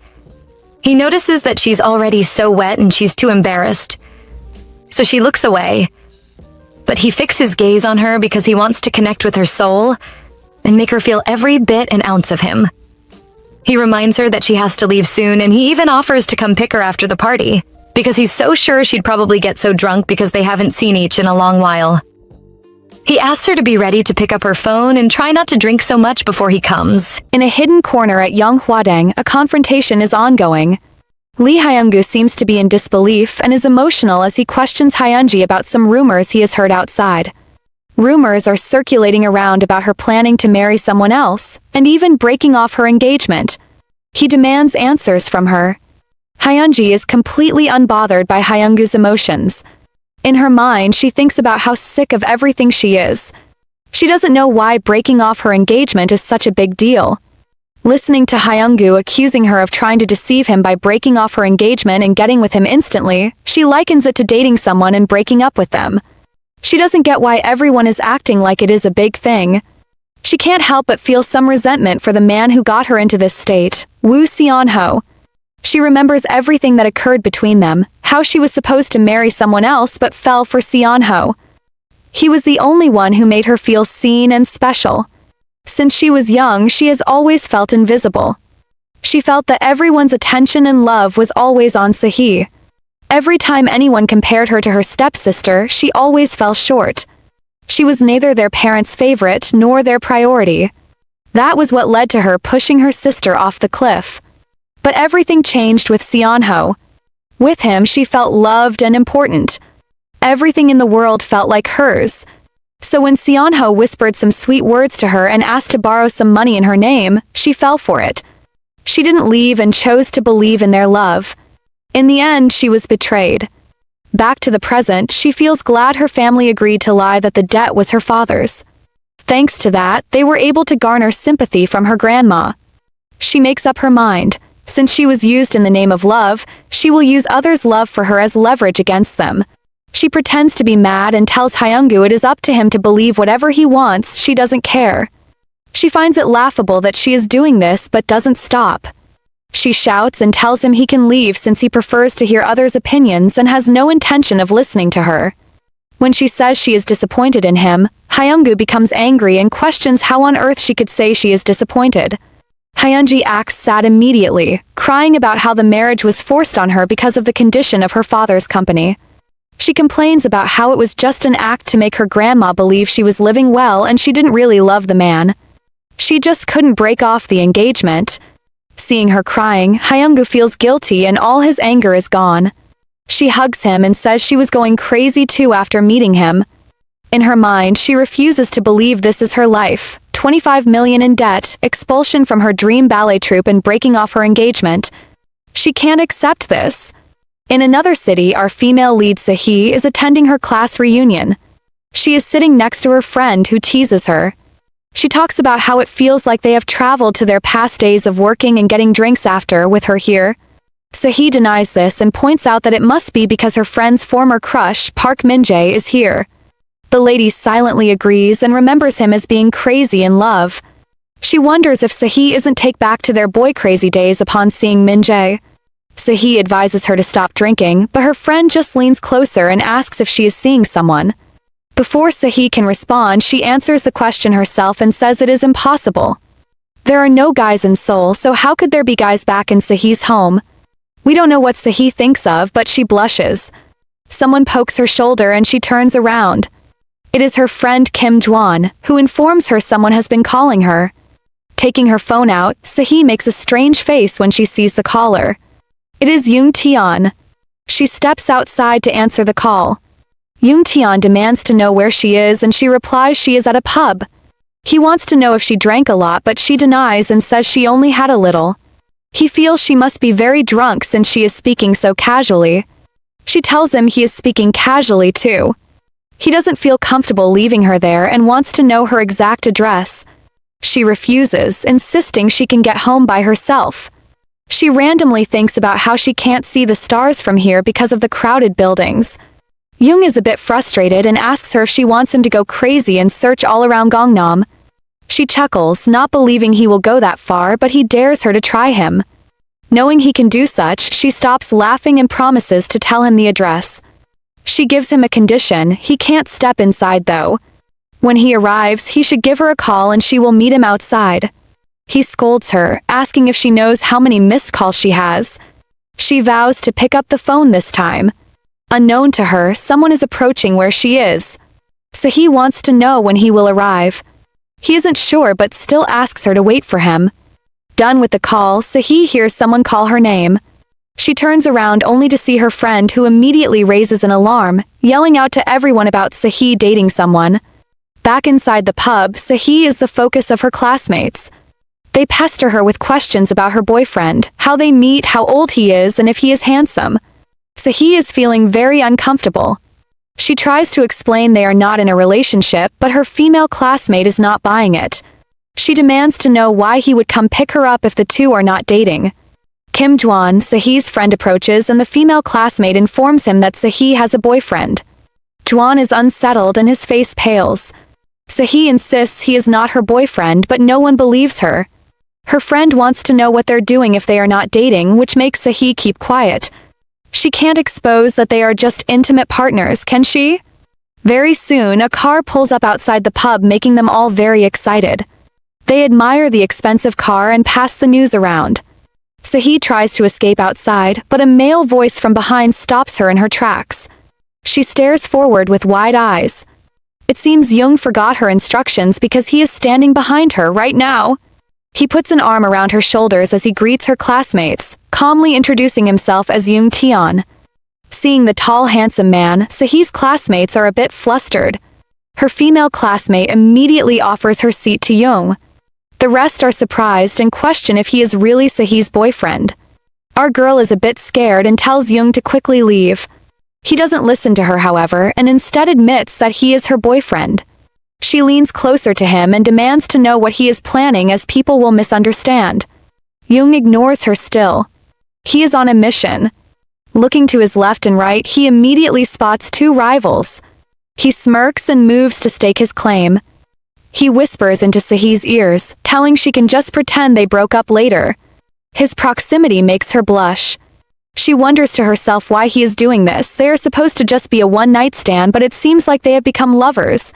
The other end of the table, Jwan is staring at the two, heartbroken. The reunion goes on with lots of drinking and broken hearts. The gathering comes to an end soon. Young is sitting to the side smoking, while Secretary Kim is busy assisting those who are drunk. Sehee feels a bit guilty and asks if she can help him with anything. He refuses and promises to send her friends home safely, making her relieved. She thanks him, but it seems she has something on her mind. She finally voices her thoughts. She is concerned about Young considering how much he drank. Secretary Kim laughs it off, assuring her that this amount of drinks is nothing and his boss will be fine. Sehee is still feeling a bit shy when Young approaches and grabs her hand. It is time for them to leave. While they walk back, Young stares at her and suddenly comments on how strange she is. He was expecting her to be mad when he showed up. She reminds him he was the one who taught her to say that to her friends, the one who told her she can just claim they broke up. He smirks, knowing she wasn't even going to admit they were dating. Turning her head, she says it is not impossible. All of a sudden, he starts laughing, making her a bit frustrated. She clenches her fists, wondering why he is laughing at her. He stops and takes her hand, telling her he will keep her words in mind. Two head into the hotel. Once inside the room, he starts kissing her. Jung is not as calm as he looks. His thoughts are still on the reunion he just attended. There were 6 men on their table, and out of those 6, all of them were interested in Yun Se-hee. He stares at her face carefully, making her worried. She asks if he is drunk. He smirks and tells her other things would be happening if he was drunk. The two soon start to get intimate. Our female lead is awake. Her mind goes back to the passionate night she had yesterday. She is confused by Jung's behavior during their loving. The man she is thinking about walks in and calls her name, making her sit up in a panic. He comes to check if she is awake, and she says she is about to wash up. She informs him she is planning to go out today. He is curious about where she is heading, and she explains she wants to get delicious things from Young Hwadeng. He stops her and says he will get it himself since Seoul is far from Young Hwadeng. He is also heading that way. They will leave at 4, so he wants her to rest till then. Se-hee is unused to such pampering and immediately declines, wanting to go herself. Jung smiles naughtily and asks if that is so. He changes the topic suddenly and asks if she has strength to shower alone, grabbing her. She wonders why he isn't leaving yet since he said he has plans, but he calmly replies that he still has a little time he can spend with her.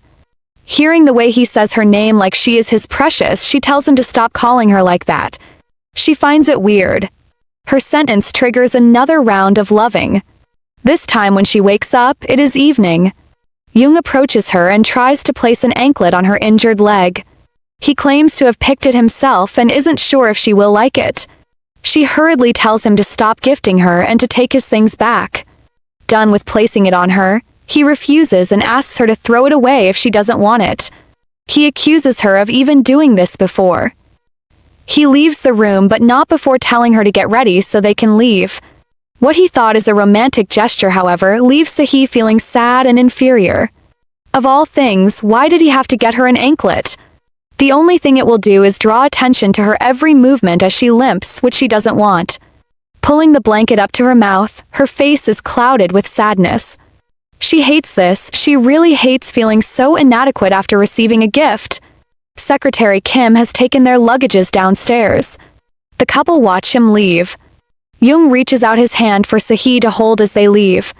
When she raises her arm, he spots the anklet on her wrist and stares at her. A little embarrassed, she lies that it is cold even over her socks. He smiles and kisses her fondly, saying she behaves cutely. In the back of her mind, she feels something is different. She carries this thought even on their journey back. They return the same way they left, leaving her confused if it is only her feelings that have changed. Two secretly glance at each other. Se-hee reaches out to stop Secretary Kim and asks him to let her off around here so she can walk to the entrance. Secretary Kim asks for his boss' opinion and Jung immediately objects. He instructs his secretary to take them all the way to the front. Se-hee is touched by his behavior and feels that Jung must have changed too. She reaches out to hold his hands, making him smile. Car comes to a stop and Jung comes around to open the door for Se-hee. He demands to know what strange thing she has done to him. She smiles happily and denies doing anything to him. He plans to send her luggage through Secretary Kim and kisses her, asking her to sleep well. She leaves but is a little bit disappointed, wondering if he isn't coming over tonight. Over at our male lead's side, someone has stopped him to talk to him. It is his mother. Glaring at Jung, she questions him on why he is so late. The mother and son glare at each other for a while. It is Secretary Kim who comes to break the tension and offers a gift to the madam, claiming it was gotten by CEO Jung for her. It is her favorite pastries. Madame Yoon doesn't believe him and tells him so. Jung interrupts them and asks his mother if she is still mad at him. She scolds him and says this must be why he is always getting dumped. She tries to drag innocent Secretary Kim into their battle, but he supports his boss. Madame Yoon claims he is a man so he can't understand women's feelings. She asks her son if he is busy. He informs her he has a presentation to prepare for, but she dismisses it and wants him to join her.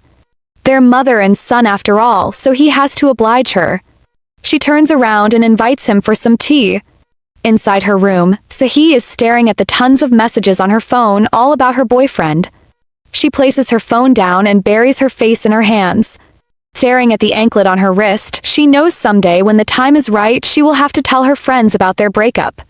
She recalls the gentle way Jung helped her put on the anklet and blushes. She raises her head and catches a glimpse of herself in the mirror. She is a bit dissatisfied with her hair. She remembers her friend saying she looks prettier with bangs and makes a bold decision to cut her hair. She is reluctant to do so, however, and hesitates with the scissors poised over her hair. She spots something that shocks her. Or rather, the lack of something. There is a picture missing from her room. Because she is distracted, her hand slips and she cuts her hair off, making our innocent girl scream in despair. Side, Sehee holds a package while covering her forehead with her hands. She glances around sneakily, hoping no one will notice her disastrous attempt at making herself pretty. She scolds herself for getting distracted while cutting her hair. She heads over to Mrs. Chun's house and lets herself in with the woman's permission. Mrs. Chun is shocked looking at the girl in front of her. She calls out her name slowly, asking if this is the reigning hairstyle. Sehee is embarrassed and reveals she accidentally cut it in a moment of distraction. Mrs. Chun laughs at her helpless look and mocks her for calling herself an art student. She drags her over so she can help tidy her up. While the two get to work trying to make Sehee look good, they discuss. Sehee wants to know what is up with Hyunji's family. Mrs. Chun says they look like they're mourning. Hyunji is the only free one, however, still engaging in bedroom activities. The older woman mocks Hyunji, mimicking how she sounds while getting intimate. Sehee turns red and tries to shush Mrs. Chun, afraid someone might hear her. The woman is unfazed and says she is being loud on purpose. She is sure the saintess will cover their debt and tells Sehee so. Sehee is a bit disbelieving, but Mrs. Chun vows her grandmother will have no choice but to do so their family does not fall apart. She will pay off the debt while her son will work hard to repay her. Sehee is worried about young Hwading though, as she is sure they don't have that much money. Hyunji's family is always piling up debts and causing trouble, which they have to clean up. Mrs. Chun reveals the saintess will head to Seoul to request assistance from Youngmoon chairman. She has been getting calls to go there anyways. Mrs. Chun is sure she will also arrange for Hyunji and Hyungu's wedding while at it. Since she believes Hyunji's marriage was called off due to her dad's debt, her grandmother must be feeling really soft now. Mrs. Chun hands Sehee a mirror so she can see her hair. Sehee is pleased with what she sees and thanks her auntie. Mrs. Chun notices the bracelet on her wrist and asks about it. Sehee forms a lie and says she picked it up from a random booth in Gangnam. Mrs. Chun is a bit relieved, making Sehee want to know why. Her auntie shares her thoughts about it being from CEO Jung, alarming Sehee. She looks down guiltily, while her auntie is happy that isn't the case. She reveals something that changes Sehee's mood. Jung Tayon is having a marriage meeting the day after tomorrow, right at Young Hwading. Yun Sehee returns to the room after the meeting with her aunt, but her mind is a mess. Her heart is broken by the thought that Jung Tayon will be going to a marriage meeting. She mocks herself for being too naive. She should have known it would always come to this. Him having his marriage meeting and even here at Young Hwading. Her heart refuses to remain calm though. No matter how much she tries to force herself to believe she is okay and is holding up fine, she knows she is not. There is a knock on her door and she opens it to reveal Jung. Seeing him, she suddenly feels fine again. He seems to notice something and asks her what happened. When she seems clueless, he points out that she has cut her hair. Sehee immediately remembers her styling failure and panics, holding her head with both hands. Outwardly, she calmly says he is right. He teases her about getting a boyfriend and steps into the house. She is caught off guard a bit. He wants to know what made her suddenly cut her hair during the one night he was away. She can tell he is hinting at him being the reason behind her change. She coldly tells him she doesn't need to stay pretty because of a person. She just cut her hair wrongly. He notices her blushing face and smirks. Pulling her into a hug, he compliments her, making our female lead a bit flustered. She doesn't expect him to say such, but he holds her face and repeats his statement, calling her pretty. Sehee focuses on his kind smile and her heart turns into a mess again. She wants him to let go of her.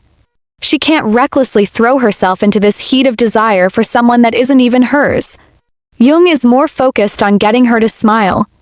Hoteh stares up at him in a daze as her mind wanders to something else. In the end, she stares at the picture he suddenly took of her while she was in a daze and complains. She urges him to delete it. He smiles happily and refuses.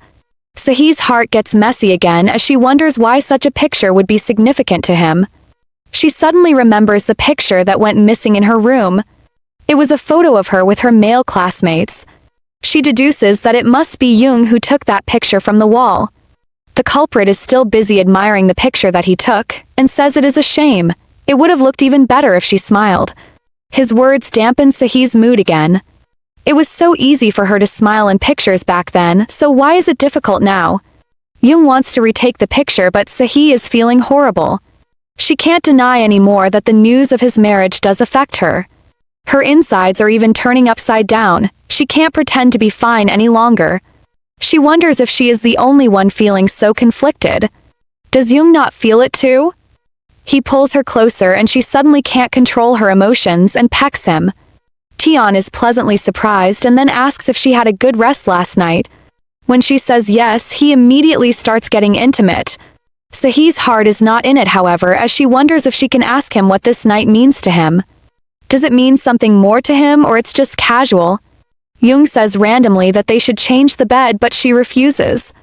He teases her about it, asking if she is okay with her bed being broken. She says she is fine with that, but in her heart she desperately wishes he is a mess like her. Couple are busy getting intimate. Sahi had made up her mind not to question anything that happens in their relationship or care where their love is leading to. Recalling her resolution now, however, brings her a little shame. It doesn't seem to matter though, because she can never openly express her feelings. While Jung is trying to bring her pleasure, Sahi knows that even if they're together like this, regardless of the many sweet words they whisper or the tender kisses they share, their relationship exists only in the moment. It is raining outside. Our girl is cuddled up with Tayon, but she can't sleep. Her mind wanders to the cherry flowers she saw yesterday. She wonders if it will be a sight that will disappear without a trace when the time comes. It is clear she is talking about her Jung. Feeling her touching his face, he urges her to sleep. Sahi feels that flowers are so weak and her feelings are just like those flowers. After so many years of waiting to bloom, they are easily swept away by the passing storm. Can't be helped because flowers have seasons, they change. She recalls Jung's face and acknowledges she already knew that. But she just wanted to stand beneath that scenery one more time. It is morning and Jung is awake. Looking at the adorable woman by his side, he can't resist teasing her. He scratches her nose a bit while she just mumbles and goes back to sleep. He finds her so cute and smiles. Sahi doesn't know about this because when she wakes up, he is gone. At this point, she knows it cannot be helped. She thinks the flowers are falling and the seasons are changing, just like her feelings. And now she has made up her mind. After dressing, she makes a call to her friend Yujong. She has decided to give it a shot. She plans to attend Juwon's study program abroad. Her friend is in disbelief and asks why she still needs to join the program. He is sure her boyfriend is rich enough. Sahi reminds him that she is not in such a kind of relationship with Jung. Her friend demands to know what kind of relationship they are in then. Are they just casual partners? Sahi sits outside as she explains to him about how it is. She has problems with her leg, and not only that, her lover is Jung Tayon. Jung isn't impressed even if it is Jung Tayon. He asks if the man despises her because of her leg, but she denies it. She reveals that they were only together for a short while and their relationship was always going to end. Hearing footsteps, she turns around and spots Uncle Bang staring at her. She hurriedly ends her call and asks what brings her uncle here. Uncle Bang's attention is on the words he heard, and he wants her to deny that she has something going on with CEO Jung. Sahi asks him if he would believe her if she denies it. Her uncle isn't too pleased as he already suspected it. Her words today just confirms it. He wants to know what she plans to do now and if anyone else knows about them. She says Mrs. Chun and Secretary Kim are aware of their affair. She doesn't want her uncle to worry and reveals Jung Tayon has a matchmaking meeting. She tells him their relationship was never serious. If not, she would be crying sadly in her room by now. She fakes a laugh and begs her uncle to help her with cleaning since he is here already. He agrees and asks about her change of hairstyle, which makes her embarrassed. She explains it was an accident. As the two converse, she notices Uncle Bang slowing down his footsteps just to match her pace, and her heart warms. Remembering a time when Young slowed down just to match her steps, she knows that not only Young Tayon can treat her this well. As long as anyone has good intentions towards her, they will take care of her. The two relatives are done with cleaning and decide to share a drink together. Uncle Bang is impressed by how clean her room is. In her mind, Sahi thinks it is because she has a frequent visitor. Her uncle notices the gleaming watch on her table and she offers it to him. He refuses to, calling it weird and ominous. He complains about why there are so many canvases. Just as he sits on the bed, an unexpected accident happens. Her bed breaks into two. While her uncle complains about the bed, Sahi smacks her forehead. Who would think the bed would actually break? Over at Young Taeyeon's side, his secretary is reporting business matters to him. He refuses to take a break as he knows the headquarters staff also need to clock out early. He asks Secretary Kim if he has anything else to report. The man reveals he has news regarding the second daughter of Young Hwadang household. The Youngmoon chairman has pulled some strings before a formal investigation could be carried out, saving Young Taejun. Young wonders why his uncle is so devoted to Saintis Park. He asks if there are any other calls from the Saintis, and he is informed that her presence is requested in Seoul. Young is sure his father is planning to use this as leverage against the Saintis. His secretary interrupts his thoughts and reveals that according to inside information, this is not the first time the second daughter is causing trouble. 20 years ago, the Saintis also had to borrow some money from the chairman, about 5 billion won. Young calculates and discovers Hyunji should have been just a kid then. He wonders just what kind of trouble a kid can cause which would be worth that price. Even Secretary Kim finds it odd. However, when he tried to inquire about it, he was told to stop prying further. The person they are speculating about is in a heated phone call.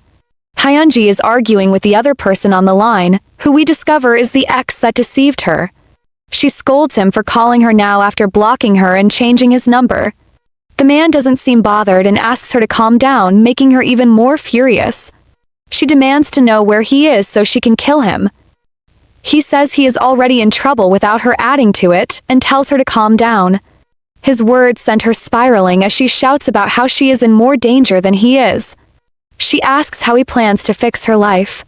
He gives a lukewarm apology and whines about how he is about to end up in jail. His words make Hyunji calm down as she demands to know what is going on.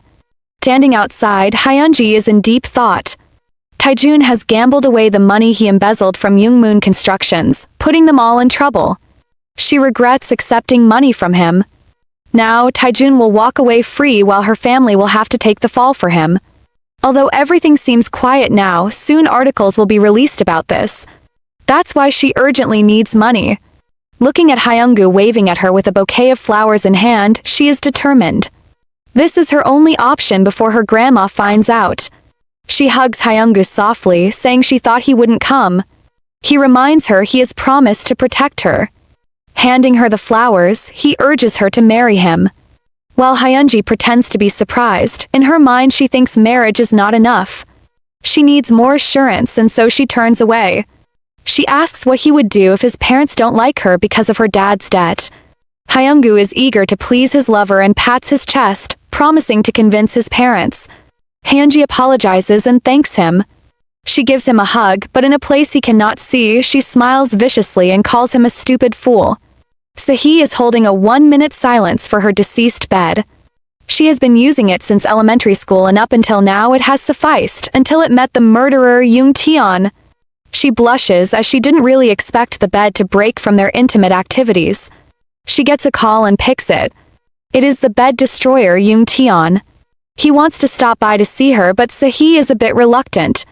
She remembers his marriage meeting is supposed to be tomorrow and hesitates. Taeyeon assumes she is shy because she doesn't want to be intimate and promises they won't do such. He apologizes for overdoing it yesterday. Sahi really doesn't want to see him today, and she wonders why. The two lovers sit outside on her porch. Young demands to know if she is hurting somewhere. She says she is feeling a little sick. She tells him she wants to rest alone. In her heart, however, she is doing this because of his marriage meeting tomorrow. She stands to head inside, but he stops her. He questions her about her sudden change of mind. Just last night, she slept peacefully in his arms until daybreak. His words do not please her as she assumes her heart and opinions doesn't mean anything to him. She tells him coldly to let her go. Examining her, Jung finally releases her and allows her to go inside since she looks like she isn't feeling well. He wants to be the one to bring her to her bed though.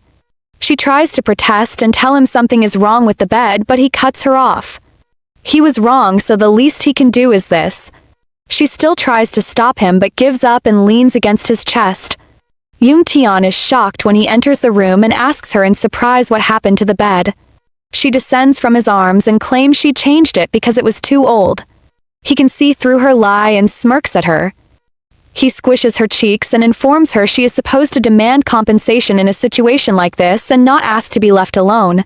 She wants to know why he is asking about her bed, and he replies that it is because his mistake seems pretty serious. He plans to send over a new bed for her, but she refuses loudly. To him, she seems scared that they will be caught, and she admits she is. He tells her she can go with her family to get a new one and buy whatever she wants. For that, he hands over his bank card. He orders her not to return it when she is done with it, but to keep using it as she pleases. Any girl would be thrilled by this, but not Sahi. When he tells her she can buy anything she wants as the card has no limits, she is suddenly reminded of a politician who spent 1.5 billion won just to please his mistress. Jung is a bit regretful that he can't accompany her personally to get what she wants. She refuses, saying she doesn't like crowded places. That isn't a problem for Jung as he offers to buy out the shop to make it empty for a day. Sahi is disappointed as she relaxes. Jung is just like those people who think money can solve everything. She feels disgusted and so she chases him away. He isn't aware of her feelings and kisses her quickly, wishing her a good night. As he leaves, she makes up her mind not to become his secret affair. She blocks his number as it is not too late for them to end things here. Looking at all the gifts he gave her, she plans to return everything to him. The day of Tayon's matchmaking session has arrived. Uncle Bang is still concerned about Sahi and asks her repeatedly if she is okay. She focuses on cleaning as she assures her uncle she is fine. Like she said, their relationship was never serious. It's over and she ended things with him yesterday. Their discussion is interrupted by someone's call. Madame Yoon approaches and calls out to the two of them. She seems happy to find them there and tells Sahi she has something to discuss with her. She informs her if she isn't busy, she will need her to help serve today's matchmaking session. Dressed in an apron, Sahi stands outside the door and observes the couple inside. Jung is sitting with a beautiful lady in front of him. She announces her presence to the people inside as the person who plans to prepare their meal. Looking at the two people sitting inside, Sahi feels everything has gone back to its rightful place. Just because the two of them were in some sort of relationship doesn't change what she is. His potential wife can never be her. Her eyes become downcast as she serves the food for them. The girl sitting with Jung smiles happily as she admires the food before her. She complains about how hungry she is. Sahi wishes them a happy meal and is about to leave when Tayon calls her name. She turns around to see him beckoning her. He orders her to pour him a glass of water. While she serves them, Jung and the lady continue their conversation. Jishu mentions how nervous she was coming here. She goes ahead to call him her first love. No matter how Sahi tries to hide it, she still feels affected. Her eyes catch the wide smile on Jung's lips and her heart breaks further. She exits the room, leaving the two couples to continue their date. Side, she is stopped by Madame Yoon, who thanks her for doing a good job. Sahi says it's nothing. Jung's mother lets her go since she doesn't want to hold up a busy person, and Sahi leaves. She wonders what sort of fantasy she has been living in all this while. Of course, Jung and his mother are in a position to nonchalantly boss her around. Remembering how Jung smiles at the lady, her heart breaks. She thought that smile was meant only for her, but it is now being given to someone else. She tries to comfort herself with the fact that they only dated for a bit and now she no longer wants to see him. Jung is over at his date listening to Jishu talk. She keeps talking about his older cousin and how he bosses girls around. She hopes Jung is not like that. She praises him for being kind and chivalrous. Jung's eyes, however, are following Sahi's figure, wondering why she hasn't looked at his face even once. He interrupts Jishu's chatter and suggests they eat now so the food doesn't get cold. His thoughts turn to Sehee's action of blocking him, as if she wants to tell him this is the end. No matter where he looked, he couldn't find her. For her to suddenly appear before him just now, it must be his mother's doing. He never even knew there was a matchmaking session for him until today. It was also then that he found out Sehee was going to host them. A message comes in and he looks at his phone. It is from Secretary Kim, informing him Sehee is back. Sehee spots Secretary Kim standing in front of her room and asks what he is doing here. He tells her his CEO has been waiting for her before he had no choice but to leave. He wants Sehee to call him when she returns. Sehee calmly tells him she has seen Young, making Secretary Kim a bit confused. She heads inside and returns with the box of Young's things, handing it to Secretary Kim. She asks him to pass it on to the CEO. In her mind, it is really over between them this time. Shutting her door, tears begin to slide down her face. She cries pitifully and scolds herself for being too prideful. Bending down and burying her face in her laps, she regrets it. She should just have been an easy woman and smiled like it didn't matter. That way, her feelings would have meant nothing. Young's date is over. Secretary Kim hands over the package from Sehee to Young. Looking at it, Young is a bit disappointed to see everything he gave her returned. Smirking, he tries to call her again but the call doesn't go through. He confirms she has returned from Secretary Kim. He hands the bag over to his assistant. He has some things he needs to address with his mother and Jishu. Only then can he head over to find his woman himself. Jishu is still feeling good about her date today. Young, however, is more relaxed and nonchalant. He seems eager to send her off. She stops to ask him a question. Does he really only date older women? His thoughts drift to Sehee and he wonders what his response would be if she asked. Presently, he tells Jishu he doesn't remember. She mentions how bored he seemed earlier but he says he had fun. She is relieved by this and wants to know when their next date will be. He avoids her question and calmly tells her to have a safe trip back and to study diligently. Jishu is unreconciled and demands to know what she did wrong. He says she did nothing. When she keeps pestering him, he advises her to settle things with her current boyfriend before going on a date with another man. His words leave the lady stunned. Walking back inside, he meets his mother. She wants to know if he sent Jishu off well and he replies he did. His mother starts praising Jishu. She wants to hear his opinion and he agrees with her. His expression is so fake, she questions if he is being sincere and he says he isn't. His words make her angry but before she can retort, he tells her he is leaving. He informs her that because of her bad temper, over 20 headquarters employees are still stuck at work and can't leave. Madame Yoon's face turns vicious as she hears him say she has a bad temper. The reason why she did this was because she knew he went to Seoul with some girl. When she investigated, she found out it was Yoon Sehee. Knowing her son is the type to get what he wants no matter what, she can at least stop the girl if she can't stop her son. Sehee steps out of her room and finds a tray on her porch. From the food items on it, she knows it was left by Uncle Bang and Mrs. Chun. It has been this way since she was younger. Anytime she was hungry, the couple would look after her this way. Eating the food they got for her makes her tears start falling again. She already said it was not a big deal, so they won't worry about her. He was just a guest who would leave at any time. Since they've agreed to bury it and move on, then they should just do so. She finishes her dinner and stands up from the steps. Her name is called and when she looks up, Young is standing there. She coldly asks what he is doing here. He tells her he saw the thing she asked Secretary Kim to give to him and wants to talk to her. She doesn't want to talk to him though, as they have nothing to say. If he came here to get intimate, he is going to be disappointed, so he can just leave. He climbs up the steps after her and informs her he came here after turning Jishu down. He assures her that if he knew he was having a matchmaking meeting beforehand, he would have informed her. He understands she is angry, but her asking him to leave is also unfair to him. She doesn't know what his action is going to change. She explains that he will still go on another date. He'll even get married too. Although they agreed to be like this from the start of their relationship, she does not plan to keep being his mistress until his wedding. He smirks suddenly and asks her if that is the problem. He pulls her out of the house immediately, startling her. He wants to take her to meet his mother right now. Sahi is startled by his words and asks him to let go. He asks her if this isn't what she wants. She yells at him to stop. He doesn't understand why he should. His mother is probably still awake. If he explains to her now, it'll all be over. Sahi looks up and she is crying. She asks if he is crazy and he retorts asking her if she was in her right senses when she went to serve just because his mother asked her to. To Sahi, it is impossible for her to turn down his mother's request, and she wonders how he would even dare to say that to her. He insists it is different.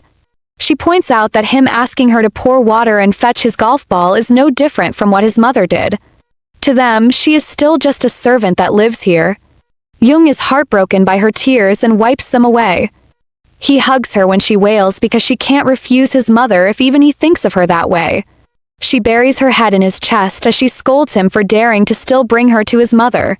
She wants him to just go away. He asks where he could possibly go.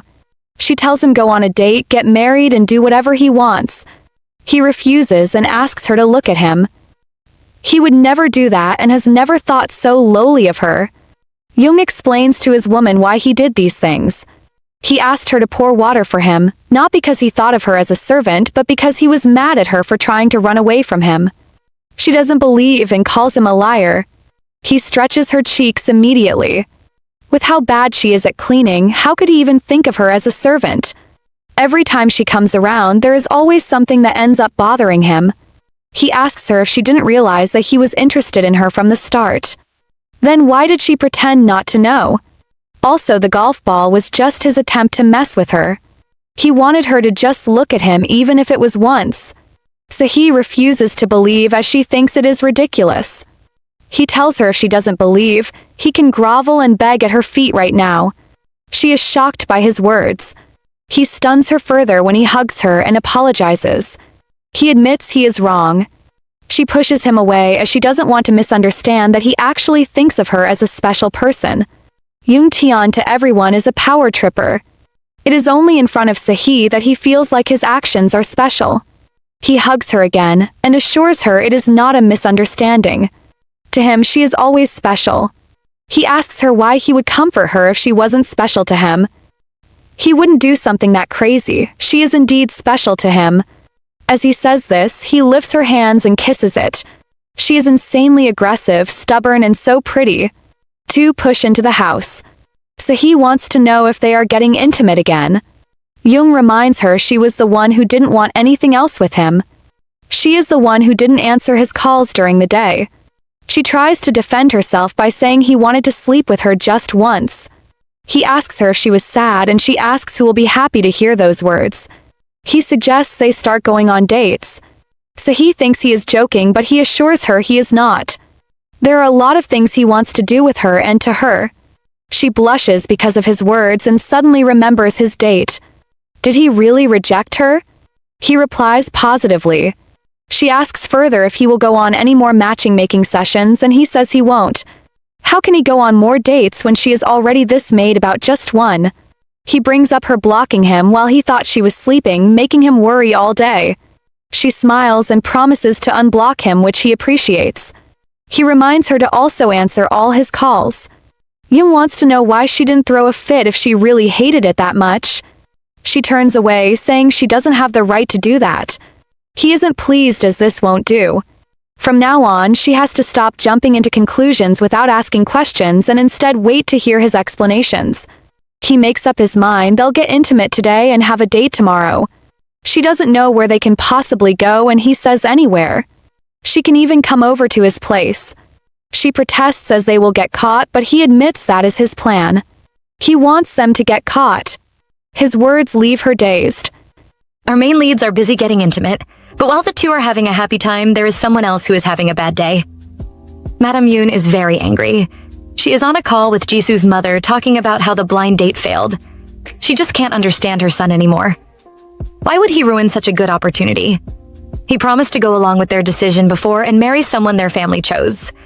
So why did he suddenly change his mind? Madame Yoon can only think of one thing that has changed between then and now, and that is the appearance of Yeon Sahi. Just like the woman thought, her son has indeed gotten involved with another woman. What promise to his parents? He refuses to remember anything. All he is concerned about is the woman lying beside him sharing a cuddle. It is Sahi who is even thinking of his mother, afraid they will get caught by the madam. Young Tayon laughs and tells her that is his plan. He really wants them to get caught. Poor Madame Yoon. If she knew this was what her son thought, what would she do? Our male lead thinks getting caught will solve their problems, but all it has done is bring more problems their way. Because now Madame Yoon is determined to step in and get rid of Yeon Sahi. Young's marriage is supposed to be a big stepping stone for him. How could he ruin it all because of someone as cheap as Yeon Sahi? She wants some answers, and so she rushes to her son's room to confront him. But no one is there. The room is empty. Now Madame Yoon is truly furious. She is sure he must have gone to comfort that annoying girl. With how scary her face looks now, she might as well be a demon of revenge. She has made up her mind to get rid of Yeon Sahi no matter what. Madame Yoon has gone to see Saintess Park. She doesn't even greet the woman before she demands to know where her granddaughter is. The Saintess is worried and confused. She knows this is going to be a huge problem, but there is no way she can refuse to answer. Madame Yoon doesn't seem ready to leave until she sees Sahi. Even when the Saintess tries to convince her Sahi's home is far away, she insists on going. When the madam asks if Sahi is all alone, Saintess Park knows it is all over. The madam must have found out. The very thing she has been afraid about is finally happening. The two head for Sahi House. Our main leads don't even make it better for themselves. They are busy having an intimate moment when the women get there. Madame Yoon stands outside and listens to the sounds coming from inside. She hears everything and her face turns scary. The Saintess is worried and tries to speak, but Madame Yoon tells her to shut up. She warns the other woman. If she doesn't stop talking, she will rip her mouth apart. Our couple had no idea about the troubles waiting for them. They are still in their little love bubble. Look, they are even showering together right now. Sahi is so comfortable she falls asleep in the shower. When she wakes up, it is to Young Taeon drying her hair. She still can't believe what is happening. More importantly, she is scared and insecure. She wants to know if Taeon is really satisfied with her. After all, she is just a lame woman with no money. Young can't help but laugh. He tells her she might be all these things, but at least she can make him laugh. She is also cute and pretty. She might be good at drawing and even famous, yet she is still humble. Young is really satisfied with his choice. Because of that, he asks Sahi to move to Seoul with him. He wants only her and promises never to make her lonely. Sahi is so touched and happy by his request, she gives him a kiss. Everything is just so perfect. She just wants to keep this moment forever in her drawings. Taeon is dressed to leave. But there is one thing he must settle before he goes. The lack of bed in this room.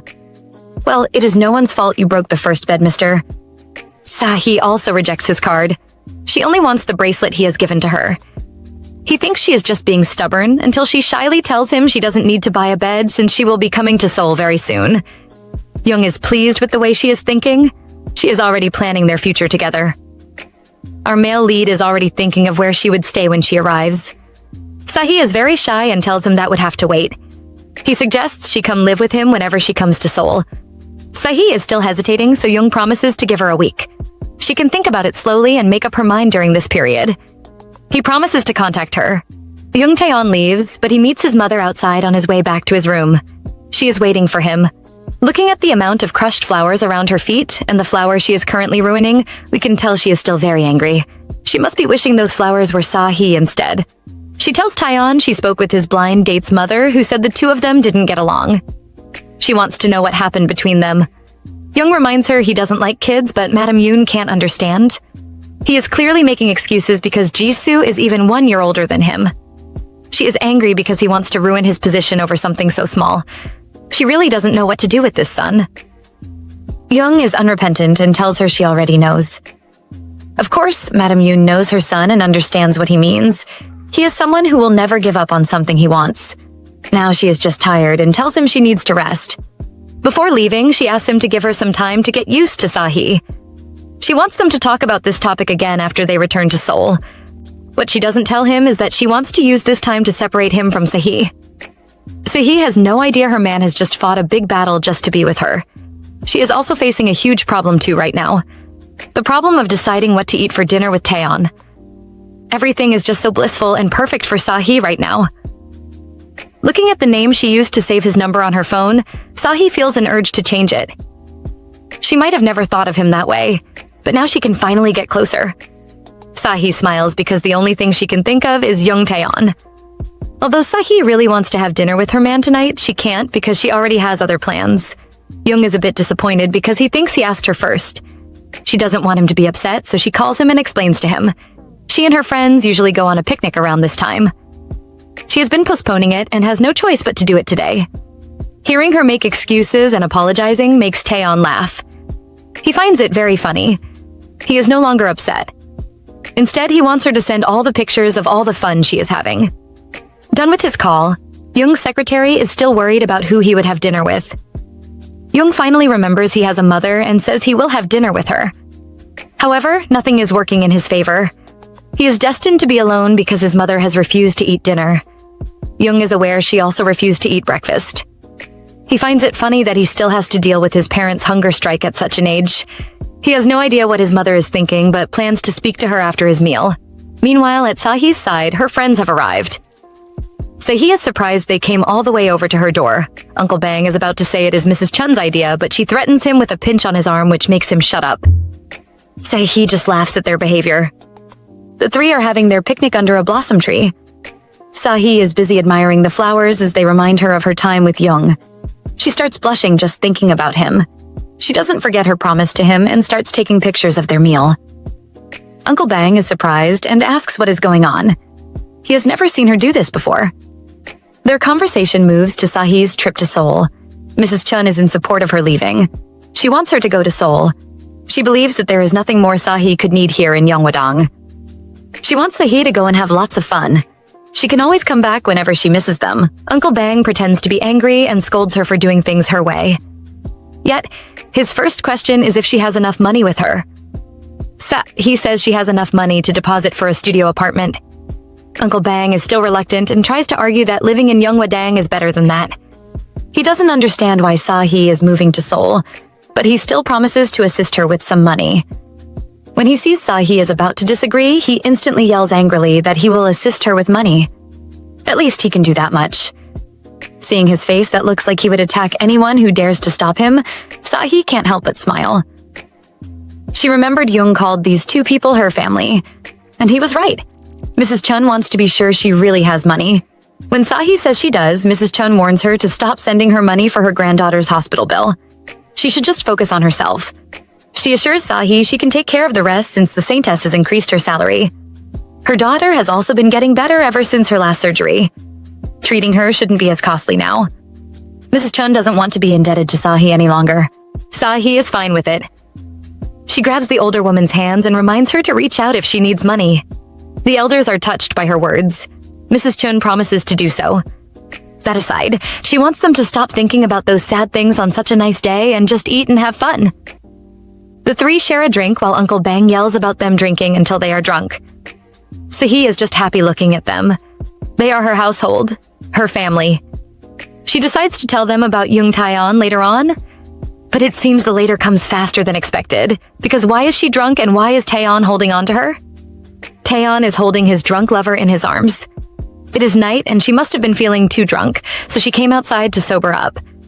She tells him she has finally told her family she is going to Seoul today. Tayon is sure they must be very sad.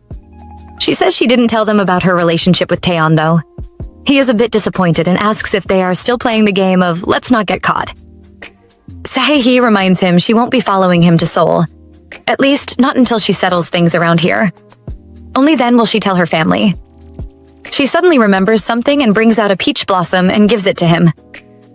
She explains she caught it while it was falling from the tree. Sahi remembers the story she was told when she was little by Mrs. Chun. It is said that if you catch a falling cherry blossom, your love will come true. Young is happy with his gift and grabs his girl and hugs her. Looking at her pretty face, he can't control himself and kisses her. The two are inside with Sahi complaining about how uncomfortable she is. Young wants to know if she is sober and she says only a little. He is sure she must have had fun. She didn't even get this drunk while meeting her classmates.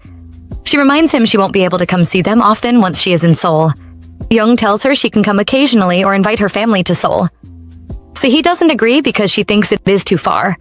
Plus, she will be too busy when she starts working. Young is surprised as he had no idea she had a job. When he asks her, she says she hasn't decided on one yet, but she will need to earn rent. Young playfully asks her if she signed a scam contract, leaving her confused. He reminds her that her books have never left the bestseller lists for years now. Why should someone like her be staying in a rental? He even says he won't be surprised if she has a house in Seoul. She understands what he means. She tells him as she gets paid, she also has places to spend it. Tayon wants to know where she spends such a huge amount of money. She explains to him, Mrs. Chun has a granddaughter with a serious illness. The girl has done so many major surgeries over the past few years and has been hospitalized so many times as well. Young is shocked and asks if she is paying all the hospital bills. She tries to deny it, but eventually admits she is. Young scolds her for being an idiot. He doesn't see why she should do this when Mrs. Chun is not even her real family. Plus, it is not the woman who is sick, but her granddaughter. Sahi is not pleased by his behavior. She coldly reminds him it is her money. He has no right to speak about situations he knows nothing about. Young isn't satisfied and demands to know what it is he doesn't know about. She explains that Mrs. Chun did even more for her when she was younger. She was a child abandoned by her parents and ignored even by her grandmother. She was just a bundle of misfortune that nobody wanted. Except for one person. Mrs. Chun was the one who pulled her out, as if to say the world hadn't abandoned her. For a full year after the incident where her leg was injured, the woman would carry her on her back every day. She would do that just to take Sahi to her school, which was an hour away. So Sahi doesn't regret it. Whether it is thousands or hundreds of dollars, she doesn't regret spending it on the woman. She warns Young not to say such things from now on. Young is feeling sorry and scolds himself. He touches her injured leg and wants to know more about the accident. She doesn't really want to talk about it and tells him it happened a long time ago when she was 9.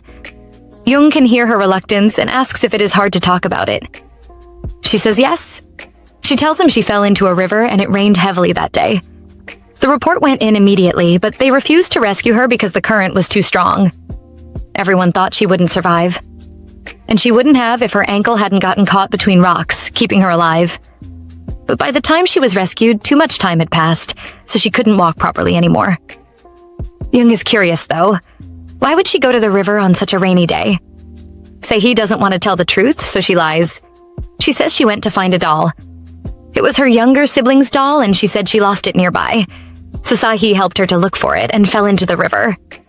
That isn't the truth, though. Maybe someday Sahi will finally be able to tell him the truth that it was her younger sister who pushed her. But even if that day never comes, she is just happy being with young Tayon. Sahi might think she could deceive Tayon, but the man is so much smarter. The next day, he immediately gets his secretary to investigate what happened 20 years ago. The amount her grandmother, Saintess Park, collected from the chairman was around 500 million won. Young is curious because Sahi said she fell trying to find her younger sibling's doll, and the Saintess also settled something related to that sibling for 500 million won. He wants to know who told Secretary Kim the story. When he is told it is Chief Seo, he immediately plans to meet the man the next day. Sahi is about to die. I understand, girl. I get that same feeling when I get drunk too. Tayon is still concerned because she sounds like someone on her last breath. She assures him she will live. He wants her to know he will be going back to Seoul for today. He might be late, so he doesn't want her to wait for him. So he is surprised and reminds him there is a ritual holding for him today. Tayon says what he wants to take care of is more important. He apologizes because they keep having to postpone their dates. She must be frustrated. Lies, you are the frustrated one. She tells him yesterday felt like a date to her, and he smiles. He tells her to open the door if the pain gets too much. She does so and sees a package outside her door. She asks if he stopped by, and he says he did. He wanted her to rest some more and so didn't wake her up. Just seeing the package makes Sahi blush. He promises to come in and just mess with her next time so she shouldn't sound so disappointed. Sahi points out she never said she was disappointed, and he finally admits. He is the disappointed one. He reminds her to take her meals and promises to call her. Madame Yoon has barely gotten rid of her former anger when something happens making her angry again. She arranged a fortune ritual for her son today. But what is the use when the main person has gone? This Tayon doesn't even appreciate the fortune given by his parents. The poor woman can feel her head aching. It doesn't help that Jisoo's mother calls and apologizes. She apologizes and says she just found out her daughter was already in a relationship. Madame Yoon doesn't believe her. She doesn't even care about that. She believes all heirs end up in arranged marriages, which are always just for show. Having private affairs can even be tolerated. The woman is still talking. She claims Jisoo was about to break up with that boyfriend. It was because her family was pushing her to return quickly. That is why she failed to settle things properly before arriving. Madam Yoon doesn't see the need to be having this discussion. She thinks it is already a lost cause. She doesn't expect Jisoo's mother to be unwilling to let go. She keeps insisting her daughter's relationship was not serious. Her daughter and the boy just had a small crush on each other. She wants to know what their families will do now. Madam Yoon doesn't believe what the woman is saying, but it seems like Han Seung-eun hasn't given up yet. Madam Yoon is a smart woman and pretends like everything is fine. Jisoo's mother keeps talking and apologizing, but it is obvious what she wants. Another chance between her daughter and Young Taeon. Now Madam Yoon completely believes in the Saintess. She really knows what she is doing. Just like she said, today turns out to be an auspicious day for her son. Jisoo's mother asks Madame Yoon if it would be possible to arrange another match between the two of them. Madame Yoon is pleased to hear this, but she isn't one to give in easily. Even if it isn't difficult to set up another date, she says it is, because she can't control her son. She tells Jisoo's mother she isn't sure how this will turn out. She has to try talking to her son first. After ending the call, Madame Yoon is pleased. Now that there is another opportunity for her son to rise through his marriage, Madame Yoon has made up her mind. If her son can't bring himself to abandon that girl, she will make Sahi abandon him. Over at Seoul, Young Tae-on is meeting with Chief Seo. The man thinks he is here to talk about Young Tae-jun's recent scandals, and says he can't be of any help. A confused Taeyon tells him not to be nervous since it is not that. Instead, he wants to know about the 500 million Yeongwadang received 20 years ago. The chief looks away and refuses to talk all of a sudden. Taeyon notes this and says it wasn't a simple gift. Chief Seo wants to know why Taeyon is bringing this up suddenly. It shouldn't be related to Taejun's scandal. Taeyon repeats this isn't his reason, and says he is just curious about the incident. With no choice, the chief finally begins talking. He says when he first found out too, he didn't want to believe it because it sounded ridiculous. It was the first time something like that had happened. He reveals the truth. The second granddaughter of Saintess Park, Chae Hyun-ji, was the one who pushed her older sister into the river that almost killed her. And it wasn't a simple accident between kids playing or anything, because there was a witness. Now, Taeyon understands why they collected the 500 million won. It was to bribe the witness into staying silent. Done with his conversation with the man, Taeyon is outside taking a smoke. He asks Secretary Kim about the investigation the police are doing on his cousin Taejun. The secretary informs him it will start in a week's time. But because the chairman is supporting Taejun, there is a news embargo. This means none of his information will be leaked out during the case. Even Hyunji has been excluded from this as well. Taeyon is done smoking and instructs his secretary to take him to see the chairman. So he is having a fun time chatting with her man. He is still worried about her. But more than that, he admits he misses her so much. She tells him to come back soon because she will be waiting for him. She is still embarrassed when she remembers she gifted him a cherry blossom petal yesterday. What was she thinking? She really mustn't drink again. She is about to start drawing when she hears a voice from outside. It is a familiar voice, and Sahi starts sweating when she hears it. She isn't expecting any visits. Just as expected, when she opens the door, Madame Yoon is standing outside. Sahi nervously asks her what she is doing here, and the woman asks if she can spare her some of her time. They need to talk. The two women are inside Sahi's studio. After refusing any refreshments from Sahi, Madame Yoon mentions her job. She knows Sahi is a writer but doesn't know she also paints. She believes Sahi must be very talented. She even says she read Sahi's book, making our dear girl nervous. Madame Yoon keeps praising the book and Sahi's writing. Sahi is feeling a little relaxed and says, Madame Yoon is just being kind. The woman says she is not, as Sahi is already doing really well. Her book is famous among children's bookstores. She suddenly changes the topic and asks Sahi to draw for her. Seeing the stunned look on her face, Madame Yoon acts disappointed and says it must be too much to ask. Our silly girl rushes to assure her it is fine. She will be happy to. She is soon done drawing and shows it to Madame Yoon. The woman admires it, asking if she really looks like this. Sahi admits she is very beautiful. Madame Yoon thanks Sahi, who thinks she is just talking about the painting. Madame Yoon explains her reason. She is thanking Sahi for spending time with Taeyon. Sahi is confused by this. Madame Yoon explains. she is used to her son playing with toy swords, guns, and robots since he was young. She thought he had outgrown all that, so seeing him playing with a pretty doll is a bit strange. Basically, she is just calling Sahi a toy. Madam Yoon gives Sahi a warning. She should not take her relationship with young Tayon the wrong way. She must remember, Tayon is just having fun with her. She must never believe or take it seriously. She tells her there is not much time left to enjoy, so she should just take her time and have her fun. And when it is over, everything would be put back in place. She brings out an envelope from her bag and throws it at Sahi. She warns her to accept the money and not act clingy with Tayon. Madam Yoon advises her to take the envelope and not refuse it. After all, she considered Sahi when preparing the envelope and didn't put too much in it in case it scared Sahi into refusing. She tells her it is not a big amount and Sahi should just take it as payment for her drawing. Sahi is bound to disappoint the woman as she apologizes. She reveals she is being serious here. She really likes Young Taeon, and because of that, she can't accept this money. She returns the money to the woman and apologizes again. Madam Yoon laughs. She thinks Sahi is just doing this because she believes it is better to marry and secure your place than take some money. She calls Sahi a smart girl. Our female lead protests and says that is not what this is. She tells Taeyoni mother that she might be lacking, but she really likes Taeyon. Madam Yoon finds her funny. She tells Sahi she is indeed lacking. But even if she was just an average woman, it still won't work. To Madam Yoon, her son's marriage is just an extension of business. She tells Sahi she really wished she was the daughter of a family at their level. At least then, they could say it was a love match and even release a press statement.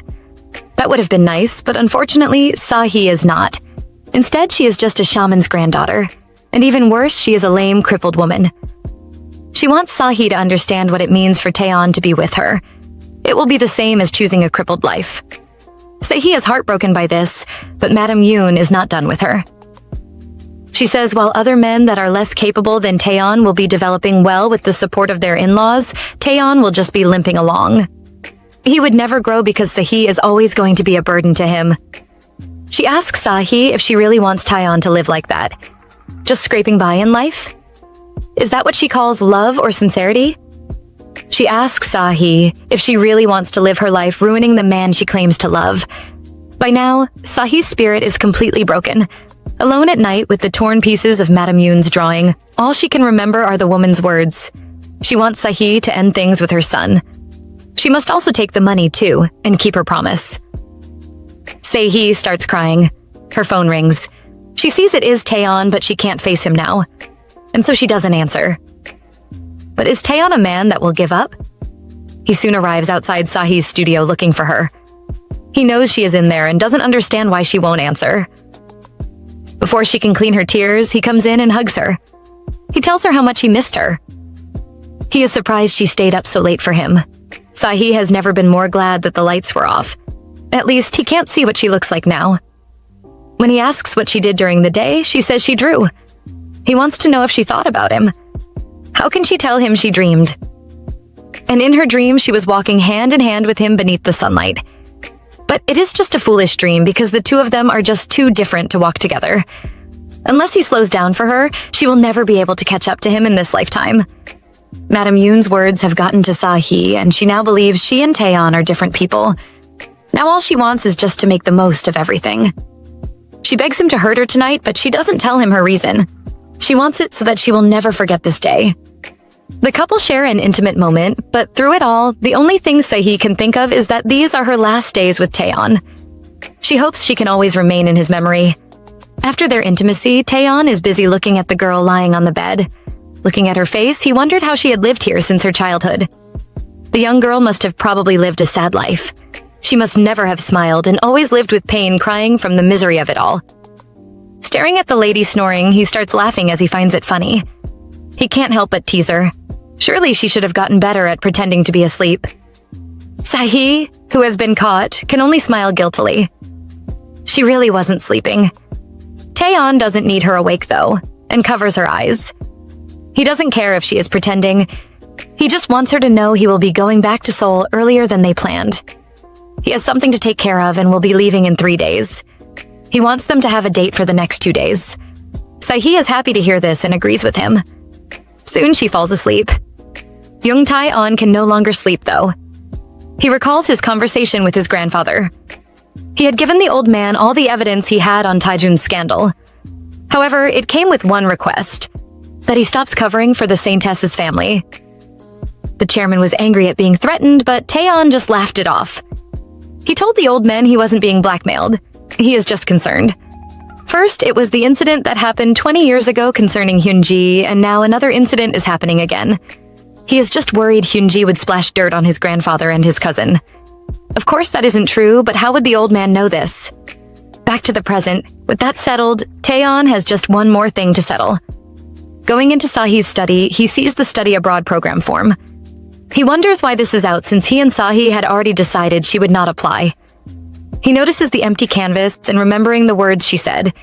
He already knows what happened. Since she already promised to go to Seoul with him, something must have happened to change her mind. And he already knows what it is. With just a call to Secretary Kim, he confirms his mother left for Seoul early this morning. But knowing how cunning his mother is, he knows she wouldn't have gone without doing anything first. He instructs his secretary to quietly investigate and find out what his mother did yesterday. Taking a look at Sahi's studio, he gives his assistant a number. For the next week or so, he has to check all the call records from that number. Sahi has no idea Taeyeon is already suspicious of her behavior. She wakes up and sees he has gone. She remembers him saying he would leave in 3 days. At least she has 2 more days to spend with him. She calls her uncle who has prepared the moving van for her. He also tells her Madame Yoon left for Seoul that morning. Sahi cannot forget what the older woman said to her last night. Her words asking Sahi to enjoy while it lasts meant she would leave so Sahi could act freely like Taeyeon's lover without worrying. Sahi knows she has just 2 days left with him. She tries to convince herself it might be for the best. The longer they spend together, the harder it would be to break up. Once upon a time, she wished for him to stop and come down to her level. But she knows there is no way he would. She thinks Young Taeyeon is not the kind of person to slow down for someone. For her, they are just a connection that brings misery to each other. But she is determined to cut it off from now on. The Yeon family are gathered outside. Saintess Park is traveling to Seoul and her daughter is worried about her. Not really. She is more worried about the money she is going to bring back. She is happy thinking all their problems will be resolved tomorrow. The Saintess reminds her daughter her husband will have to pay back all that money even if he has to work himself to the bone. She turns to congratulate Hyunji and Hyunggu, who have decided to register their marriage. Hyunji hugs her grandmother as she promises to live well with her fiancé. Hyunji is convinced this is the best decision she could make. But staring at Sahi, who is standing apart from them like a stranger, she is curious to know her sister's path. Sahi knows everyone has a different standing in life, and the price she will have to pay for loving someone of a different standing is that she will end up lonely and left alone. But she has accepted her fate. So when Taeyeon sends her a text wanting to have lunch with her, she refuses. He isn't happy but doesn't insist and wants to have dinner with her instead. Sahi agrees to him, but she doesn't expect the man to be so eager. He calls her while she is still painting and announces he is coming to pick her up. Sahi is worried because why is he coming over? She tries to stop him but jokes on her. Because the man is already here. Taeyeon is standing outside the open window and staring at her. With no choice, Sahi asks him to wait for her while she finishes her painting. He says he can only do that if she allows him to watch from inside. And that is how she lets him in. Taeyeon notices the study abroad form again. He is still worried his mother might have done something to his woman. But no matter how his secretary investigates, the results are the same. Madame Yoon never left her house throughout the day. She was in her room all through. Sahi warns him the smell might not be pleasant for him, but he isn't concerned with that. All he notices is how much progress she has made on her painting since morning. The two start their date off with dinner. Sahi is surprised by all the amazing food on the table. She can't help but wonder when he prepared all this. Taeyeon keeps adding food to her plate, but she stops him. She tells him not to worry, as she will take care of herself. Instead, she gives him some food. He reminds her of the consequences of him being too full. They would have to battle it in bed later. Sahi is immediately shy when she hears this and stops. Taeyeon is curious about Sahi and why she started drawing. She reveals it was her art teacher who introduced her to it because he saw she had talent in it. And since then, she found she liked it and found it fun. The real truth was that art was her greatest comfort in getting through those hard times. Taeyeon is sure she still enjoys it as she draws every day. He wants to know how she started her dream of becoming a children's book author. So he explains it started when she was doing volunteer work at a children's center with her friends. She made a book to entertain the children there, until one of her seniors from college who works in a publishing house saw the book. Tayon is surprised she also volunteered, but she says it was because of her friends. He asks her what she plans to do now, if she wants to become a famous painter. Sahi is aware he must have seen those papers for him to bring this up now. She knows the answer he wants to hear. All she has to do is say the truth. Confess she never thought of studying abroad and that the form is just some papers she received. But she has already decided to let go, and so she lies and says she wants to continue. She might not become someone remarkable, but she wants to continue learning how to paint because she likes it. Tayon doesn't understand her reason. He is someone who has spent his whole life living by the calculations, but he unexpectedly likes Sahi's answer. He calls her name and asks her a question which makes Sahi choke and spit up the water she was drinking all over her body. Did young Tayon really just ask her to stay the night with him? Of course, Sahi wouldn't say no to such a sweet offer. She agrees to stay so this man gives her some clothes to wear. Well, if you can call these clothes. He gave her just one of his shirts to wear. Sahi is shocked that he wants her to wear just this, and he says she will be taking it off later anyways. Actually, that's a good reason. He suggests they bathe together, and it takes our female lead some minutes for her brain to process that sentence. When she does, she disappears as fast as lightning into the bathroom. Alone, we would think Tayon is busy thinking of the various things he would like to do to Sahi, but he is not. Well, I'm sure he is at the back of his mind, but he is more worried about Sahi's change. After receiving her recent call log from Secretary Kim, he sees only one thing worth noticing: the call from the delivery driver. Seems like his woman has been really busy. Sahi is weak. She promised herself to completely cut it off today, but time keeps passing and she can't do that. Their 2 days would soon turn into a day after midnight. And she only has until that time to enjoy their relationship. Walking out of his bathroom in just his shirt, Sahi promises herself, no more deception, she will just have to end it. But looking at her handsome man waiting for her, she becomes greedy. She still has 2 more days. It won't matter if things stayed like this. It should be okay. She will just wait a little longer. The two share a bottle of wine. Young Tayon warns her to drink slowly as the wine is very strong. She asks how strong, and he says strong enough for her to do things to him if she gets drunk. Hearing this, our girl will surely refuse to drink. Oh wait, she gulps the wine down so fast. Even Young is shocked and has to stop her. Leaning against him, she tells him she wants to get drunk.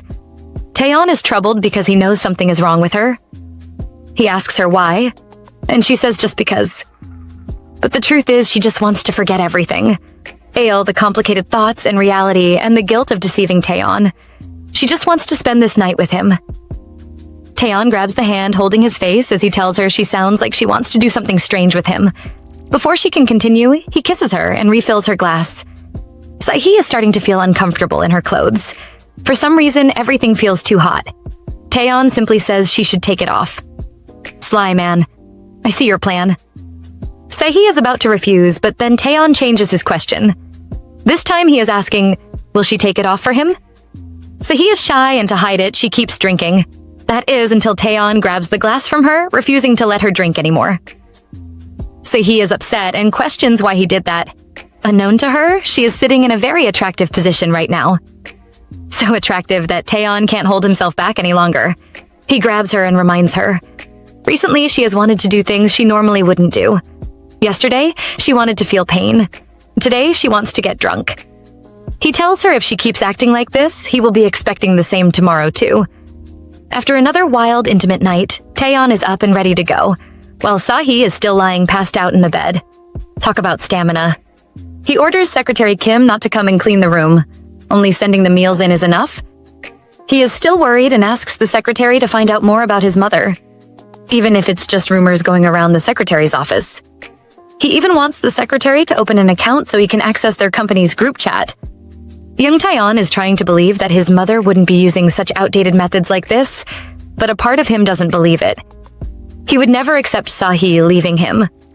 Sahi is awake and is terrified to see it is already past 3 p.m. How could she sleep till this hour? Well, girl, you were doing some pretty nasty exercises last night. She hasn't even had a chance to cover up when the door is opened and Tayon comes in. He is concerned about her, but she tells him she is feeling fine. Instead, she is more worried about the clothes she wore yesterday as they are missing. Tayon reveals he already put them inside his dressing room. He will bring them to her. He also mentions that some food has been prepared for her to eat. Sahi is worried her uncle or Madam Chun might be aware. Tayon knows what she is worried about and assures her it was Secretary Kim who prepared everything. The next time Tayon comes back, Sahi is already dressed in her clothes. He seems disappointed to see this. He is worried she still needs more sleep and grabs her legs so he can give her a massage. Seriously, this man is such a green flag. Sahi finds it ticklish, but he reminds her she said it was good yesterday. Of course, she can't tell him she only said that because he wanted to hear it. And so she has to bear her fate, leaving Tayon to laugh at her. There is a knock on the door and Tayon goes to get it. It is their food, and he turns back to invite Sahi to eat, only to see her doing a weird evil dance. Nah, she is just trying to wear her skirt. It is so funny. He starts laughing while she scolds him. After dressing, he wants her to eat.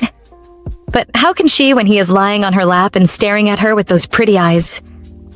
Her heart keeps fluttering, and even though she knows it is wrong, at this moment she will just treat it like a dream. She starts stroking his hair, but stops. He is not satisfied as drags her hand back, asking her to keep touching him. When she doesn't, he asks her to hurry up. With no choice, she continues patting his hair. Tayon is watching her and suddenly asks her a strange question. Does she think they will live like this forever? Sahi has left a note for Tayon. She is going to change her clothes. She is on her way back to her house when she hears someone calling her. It is her uncle? He is thankful she wasn't caught coming out of Tayon's room. When her uncle asks where she is going, she lies and says she is going for a short walk. He hands her some socks he bought and warns her to take them and go back to the factory since things aren't looking good right now. Sahi is confused and asks what he means. He says Madam Minyo Jin came back, but she isn't looking so well. When he asked her if something happened, she refused to answer. It seems Chairman Jung didn't lend them money this time. Even the building she put up for sale isn't selling. Now what is the woman going to do? While the two are talking, they suddenly hear some screams from behind them. When they look over, they see Hyunji and Hyunggu. She keeps screaming for him to get out while he tells her she is the only one he has left. She yells at him for humiliating her. How could he, just after they had registered their marriage and in front of all his friends, talk about how much he used to like Sahi? Does she have to sit there and listen to it? She tells him what his friends said to her when he wasn't there. They asked if she was taking over her sister's leftovers. Well, girl, they didn't ask the wrong questions. Hyunggu tries to defend his friends and says they were just joking. But Hyunji isn't listening to him anymore because she has seen Sahi standing there watching them fight. She suddenly rushes to Sahi's side and starts accusing her of flirting with Hyunggu. She is sure Sahi and Hyunggu dated and planned all this together, just to humiliate her. Sahi can't understand her half-sister. She never really meant it with Lee Hyunggu, so why is she getting so worked up now? She tries to walk away from Hyunji, but the girl just keeps screaming at her. Suddenly, the door opens and Saintess Park steps outside. Hyunji is happy to see her grandma and immediately pretends to be sad. Her grandma has always backed her up, so this time she thinks it wouldn't be any different. But what she didn't expect was for her beloved grandma to slap her in the face. Hyunji is shocked by this change, and even more so when her grandmother calls her a worthless little brat. It doesn't end there because the old woman starts beating her up. The Saintess keeps slapping her as she remembers what she went through at the chairman's house. The words the chairman said to her, she still remembers them clearly. He called her old and basically said he was the one who raised her. She has never endured such humiliation and has never had to beg the chairman for anything. The only times she begged the man, it was always for Hyunji. Looking at the cause of her humiliation, she starts beating her again. But the Saintess isn't only angry because of that. She has just found out that the money she gave Hyunji so she could marry well and not be looked down on as a shaman's granddaughter. The girl spent it all on gambling. Her grandmother doesn't even care and reveals that she went out with different men right before her wedding to have orgies. Hyunji tries to defend herself and explains she was tricked. It was all the fault of her useless ex-boyfriend Woon Seon-ho who deceived her. She claims she was scammed. Unfortunately, Saintess Park is past believing her. After all, someone that could lie that her huge debt of 2.5 billion won was her father's own is capable of doing anything. The two seem to have forgotten that Hyunji's newlywed husband is standing behind and listening to all this. Hearing about how Hyunji lied and deceived her grandma with her parents, he starts sweating nervously. He can't, or rather, refuses to understand what they are talking about. Hyunji keeps apologizing, but Saintess Park has made up her mind. She wants Hyunji to leave her house. Both her and her parents have to get out of Yonghwadang. From now on, she has disowned them and doesn't know any of them. Yoonji can't accept this. She grabs the old woman's skirt and begs her to help her. She is really in trouble, and the loan sharks have even come looking for her. If she doesn't pay back, their whole family will die. She tells her grandma she has registered her marriage and promises to live well if her grandma helps her to pay off this loan. The old woman is having none of her rubbish, though, and tells her she doesn't still know her place. She pushes her away and warns her. If she comes back into Yonghwadang one more time, she is going to cut off her parents' fingers first and feed it to the wild animals. The old woman goes inside, leaving an upset Hyunji kneeling on the floor. But she doesn't remain upset for long because she hears Hyunggu asking her about the debt. In her mind, she believes even without her grandma, Hyunggu is still there to help her out. After all, they had already registered their marriage. She calls him sweet names and tries to manipulate him. Before she can, her parents arrive and she immediately starts crying. She tells them their grandma knows everything now. Her mom is worried about her face and immediately tells her husband to call the ambulance. Watching them, Sahi can recognize the look on her mother's face. It was that same look she had when she knelt before the 9-year-old Sahi and begged her. Seeing it again one more time just reminds Sahi of a bitter truth. She was never their child. And she has realized again that she never wanted Hyunji's downfall. Watching the mother and daughter cry together, she finally leaves them. As she goes back to her room, she also starts crying, because that man's face has come to mind. Tayon. And she has finally realized she keeps wanting what she could never have. And now, she has ended up with nothing. The Yonghwadang Hall is still in chaos. It is so loud that even Secretary Kim becomes curious. He suggests he goes outside to find out what is happening, and Tayon doesn't stop him. He is busy worrying about his woman who hasn't come back. She said she would be back after changing her clothes, but she never did. He is afraid, thinking something might have happened to her. It doesn't help that when he calls, her line isn't connecting. No matter how many times he calls, the call never goes through. The person he is worried about is busy blow-drying her hair. She knows she promised to be back quickly, but somehow it has already gotten late. She plans to just dry her hair quickly, then head back to the annex. She just wants to spend one more proper night with him, because after tonight, the permitted time Madame Yoon gave her to spend with him will come to an end. Sae-hee can't stop herself from crying. She doesn't know why. Maybe it is because she just saw her mother like that. Because now, even though she wants to see him, she also doesn't want to see him at all. And even though she wants to end things right away, she really doesn't want to end things at all. There are so many conflicting emotions that she truly doesn't know what she wants, and so she just cries it out. At that time comes the voice of the man she is thinking about. She tries to stop him from entering, but he has already pushed open the door. He asks why she wasn't answering his calls, and she explains she just got out of the shower. He notices her wet hair and immediately offers to dry it for her. Sae-hee thinks there is something wrong with his expression and is worried he is angry. While drying her hair, Tayon asks her if anything happened. Sae-hee is startled and quickly says nothing, but he points out she has been spacing out again. Sae-hee is just sorting out her feelings. She might have been confused a moment ago, but now that she is with him, she finally understands. She wants to see Tayon, but she doesn't want what they have to end. All she wants is just a little more of the time given to her. The couple are cuddling in bed together when Tayon tells Sae-hee he is leaving the next day. Sae-hee doesn't say anything and just mumbles. Tayon is looking at her in some kind of weird way and says he will soon see her again anyway. Sae-hee doesn't say anything. Since they still have tomorrow left, it is not a lie anyways. He wants her to come see him off tomorrow. Sae-hee agrees, but she knows that by tomorrow morning, she will have to wake up from this very long dream she has been in. The two fall asleep together. The next morning, Tayon is all set to leave. Madame Chun has come to see him off on behalf of the Saintess, who is down with a contagious illness, which is why she isn't here.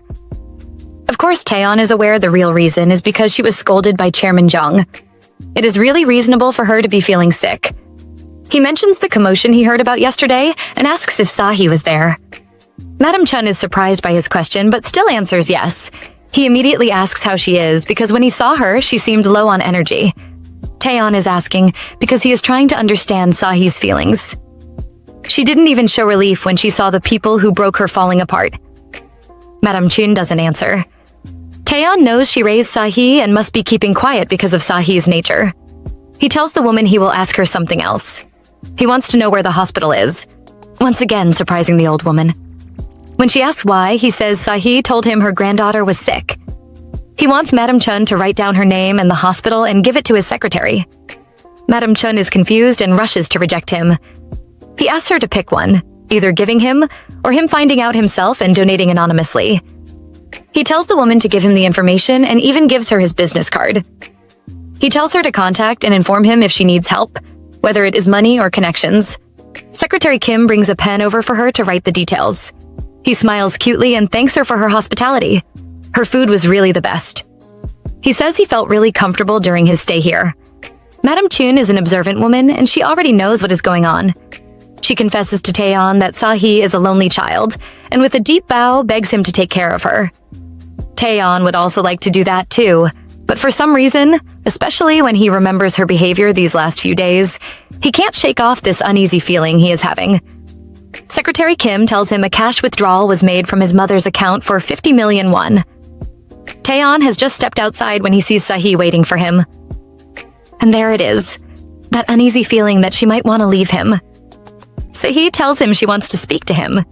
She tells him the truth, that she wants to, first, apologize. Why? For what she considers to be too short-sighted. Intrigued, he wants to know what she thought too, hoping she isn't trying to do what he thinks she wants to do. Well, she is. That's why she starts with apologizing for encouraging the dream of them moving to Seoul together and living together. She once thought it was possible, but after a lot of self-reflection, she doesn't see it working out. During their time together, she has witnessed a lot, but what she wants to stress is the arranged meeting he had not too long ago. With a downcast tone, she claims that she mistook the feeling she had that day. She now knows that what she felt wasn't serious. It was more like a child having their toy taken away. She alleges that she didn't even know how she felt, wanting to go on when he nonchalantly claims to understand and asks her to proceed. Tayon's tone hit Sahi hard, even though it's her trying to call things off. It didn't stop her from staying composed. She tells herself that once he steps outside of Yongwadang, there will be an endless supply of women for him to move on with, and downplays their relationship. She says it's just dating and people don't have to be crazy in love for that to happen. Her words sting her, yet she continues, commenting on how serious he took their little fling, wanting to introduce her to his mom, announcing that they were dating in front of her friends, and how he even wanted them to live together in Seoul. Sahi blames his zeal on his search for a wife, since he is of marriageable age. But Tayon wants to know whether she is saying it's okay to play around for a minute, but that marriage was out of the question. Harsh, right? But that's not what she meant. What she is trying to tell him is that her feelings for him do not run as deep as marriage. She adds that she doesn't come from a wealthy family, and she limps, something she is sure he noticed during their trip to Seoul. She doesn't want to limp next to him like some cripple, a word he thinks is too serious to describe her situation. He tries to tell her that he won't let her shake him off easily, but the tone of her voice and the look in her eyes when she firmly states that all she is saying is the truth stop him from saying more. Wounded, he accepts defeat and encourages her to spill everything she has. Sahi declares that she has emptied out her thoughts, but Tayon brings up the 50 million won she left out. Her eyes light up in disbelief, as she knows what he is talking about, the envelope his mother gave her. She took it without checking the contents, but he coldly accuses her of excluding that, instead of starting off by making mention of it. According to him, if she had started with that, he would have known what a terrible materialist she is and pulled back. But she knows that's not what really happened. He doesn't defend herself, though, allowing him to believe that she is materialistic, just so he'll back off for real. Her plan works, and all he does is instruct her to use the money. He gives her a pat on the back for putting a price on the time they spent together, and she rolls with it. Yes, she accepts that she needs the money and plans to use it gratefully. An amount like that will help her thrive a little in Seoul, so she wants him to thank Madame Yoon for the gift. Disappointed, Tayon asks Sahi if he should have given her money in cash instead of a card, reminding her of the bank card loaded with cash that she rejected. She shuns the idea, however, assuring him that she considers the money his mother gave her as coming from him and her. He finds that amusing, but also adds that she is a terrible liar. He advises her to learn to lie properly if she wants to keep it up. To think she would fret when he gave her his card, only to accept an envelope from his mom. Like he is accepting his loss, he softly asks her whether he ever confessed his love for her. This topic is so random and deep that she doesn't even know how to respond. He can tell that much from her clueless expression. Well, he accepts the blame for not confessing, but he's sure she must have known, even though he didn't say anything. With his arms around her and love as his weapon, he begs her to tell him the real reason why she is ending things terribly. He is sure she loves him, and throws various suggestions at her, most of which concern his mother and how she doesn't support the relationship, hoping she'll pick one to help him understand what went wrong. Tayon suspects his mother made her feel she'll ruin him and promises that words like that don't work on him. Sahi, on the other hand, agrees that once she thought she could ruin him, but she soon realized that she couldn't pull him down. The one who would be ruined after the dust settled would be her.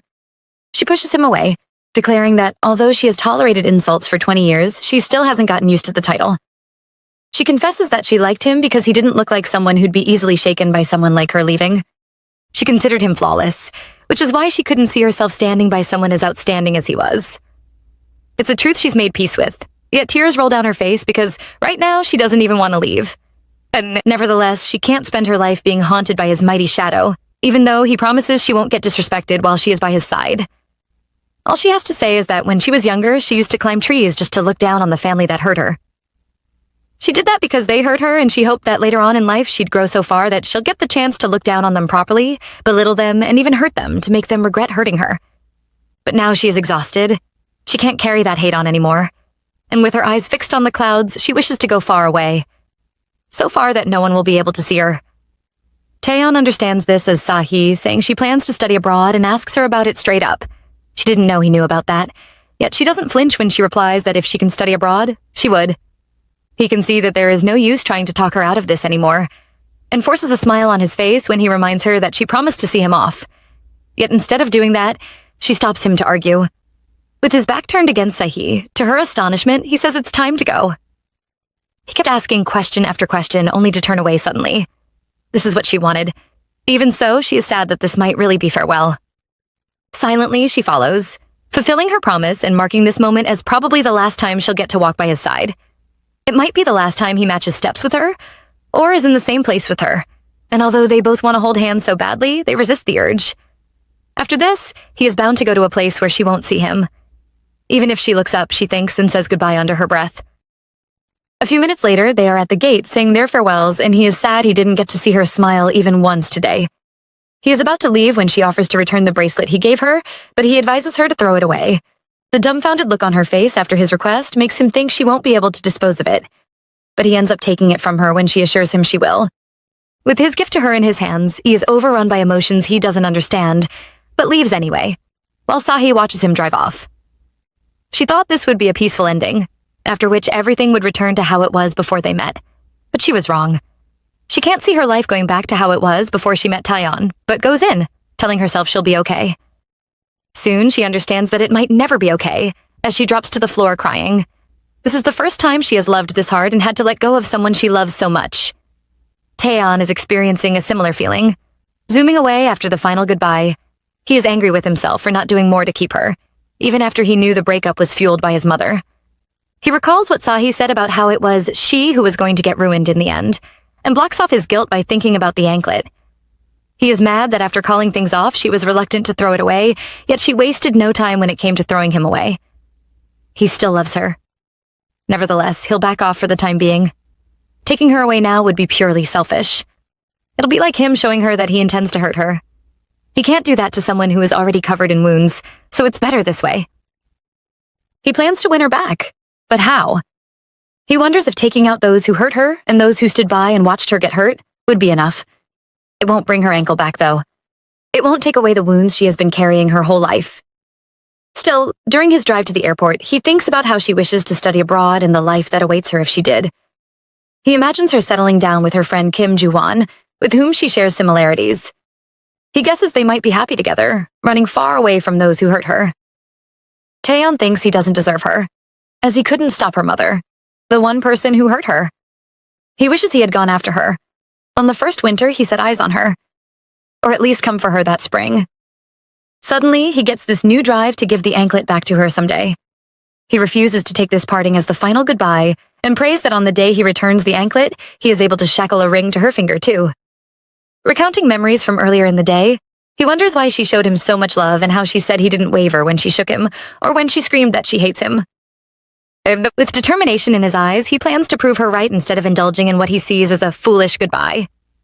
It's a sad day, but it ends anyway, giving birth to a brighter morning. Sahi is woken up by a call from her friend, Jo Yoo-jung, who calls to gleefully tell her that she quit her job. She wants to focus on painting full-time from now on, but finds it funny that her company just let her go without a fuss. She quit impulsively and expected them to interrogate her, but they didn't, leaving her unable to use any of the lies she'd come up with. Sure, she wanted to leave, but she expected them to at least try to keep her, which they didn't. It then felt like they had been waiting for her to quit the whole time, and that makes her slightly angry. Sae can relate to that pain after all. Tayon responded similarly when she called things off. The way he reacted coldly made her bitter. But that's yesterday's news.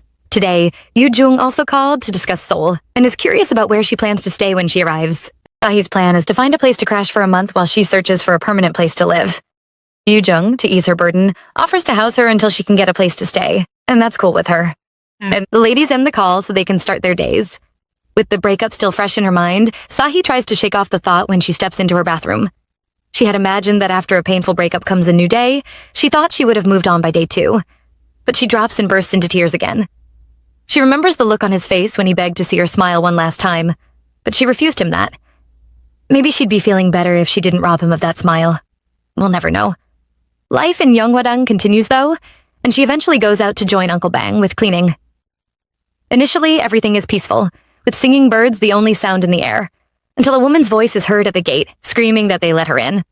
The woman specifically calls for Saintess Park, but Uncle Bang and Sahi refuse to respond. When the Saintess arrives, she informs them that it's Hyunggu's mother, Mrs. Yoon, who's at the gate. She is certainly here to complain about her newlywed daughter-in-law, who is a whopping 2.5 million in debt, and the Saintess decides to confront her. She knows things are about to get messy, and they do when Mrs. Yoon tries to get physical with her, allegedly for allowing her son to marry a woman who is in so much debt. She accuses her of trying to ruin her son's life and acting cool about it, like she isn't human. She is mostly mad because she got a call from a loan shark demanding the money she owes, and she is scared for her son's and her family's safety. Saintess Park, nonetheless, shoves her away and nonchalantly warns her not to bring this nonsense to her place of business again. She has cut ties with the lady in question and her family, and has employed her to settle their problems without involving her. Once she is done addressing her, she leaves, instructing Uncle Bang to see their guest out. Although she has been warned, an aggrieved Mrs. Yoon refuses to go quietly, calling the Saintess a lowly woman who wants to ruin her son. Sahi captures those words, and they serve as a harsh reminder to her that it was always impossible for someone of her class to settle down with someone of Taeyon's class.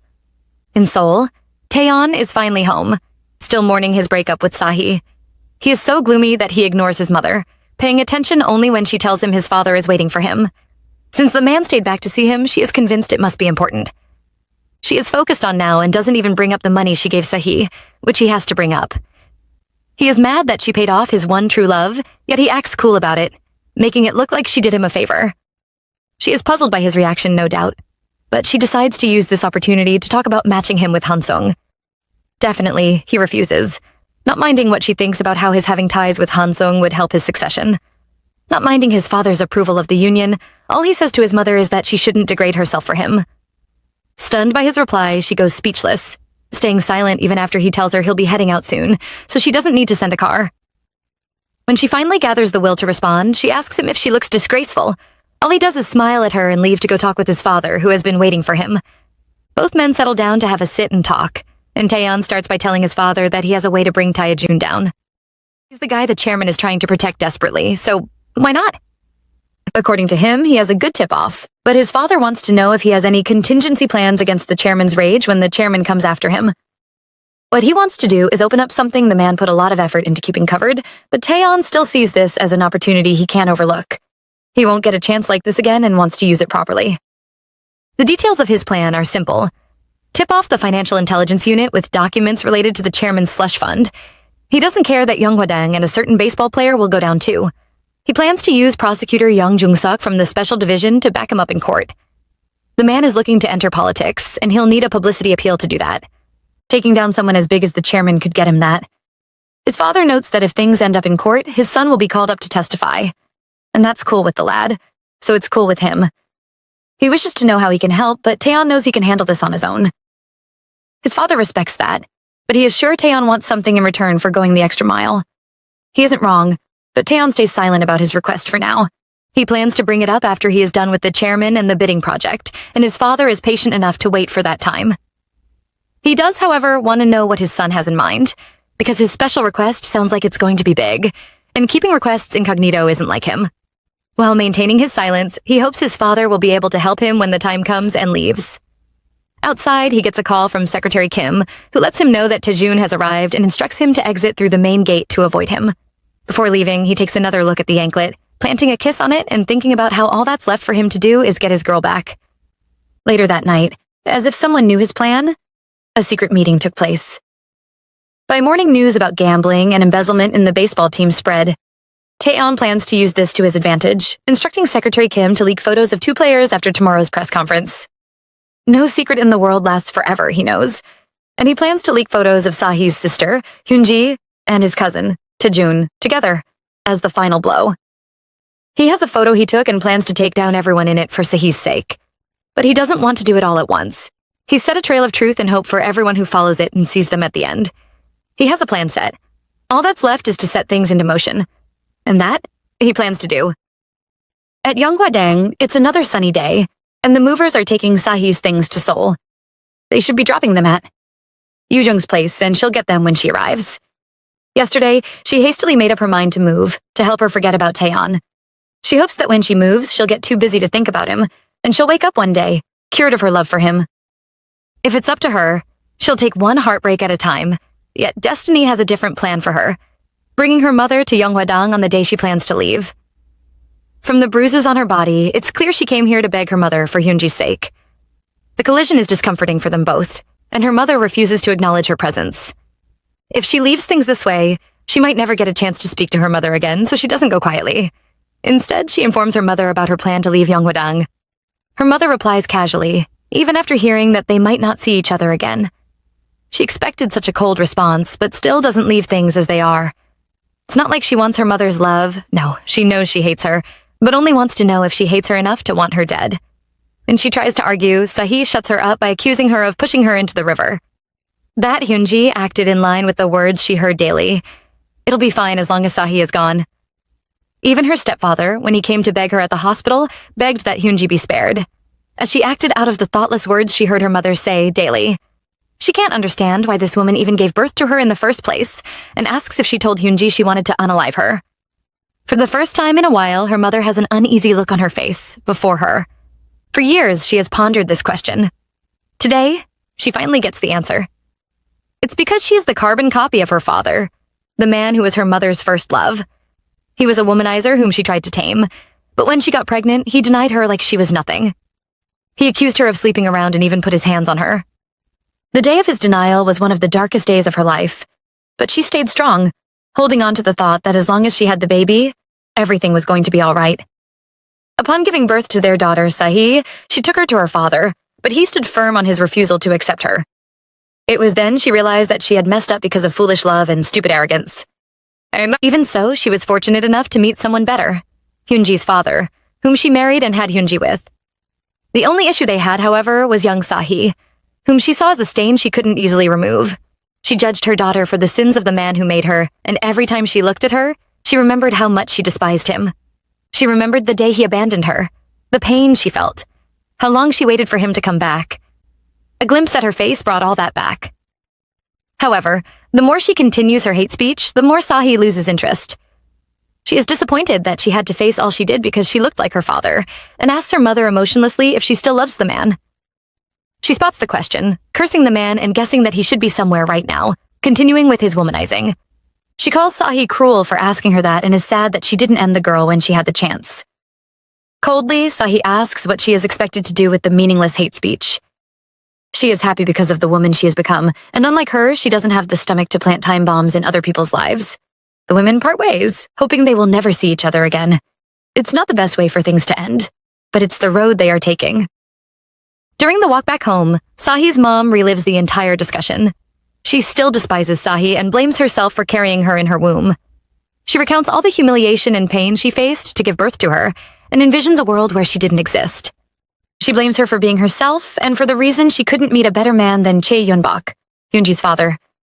She gets home knowing that although she is aware of the real person who is at fault here, she had to keep living and blamed Sahi as her coping mechanism.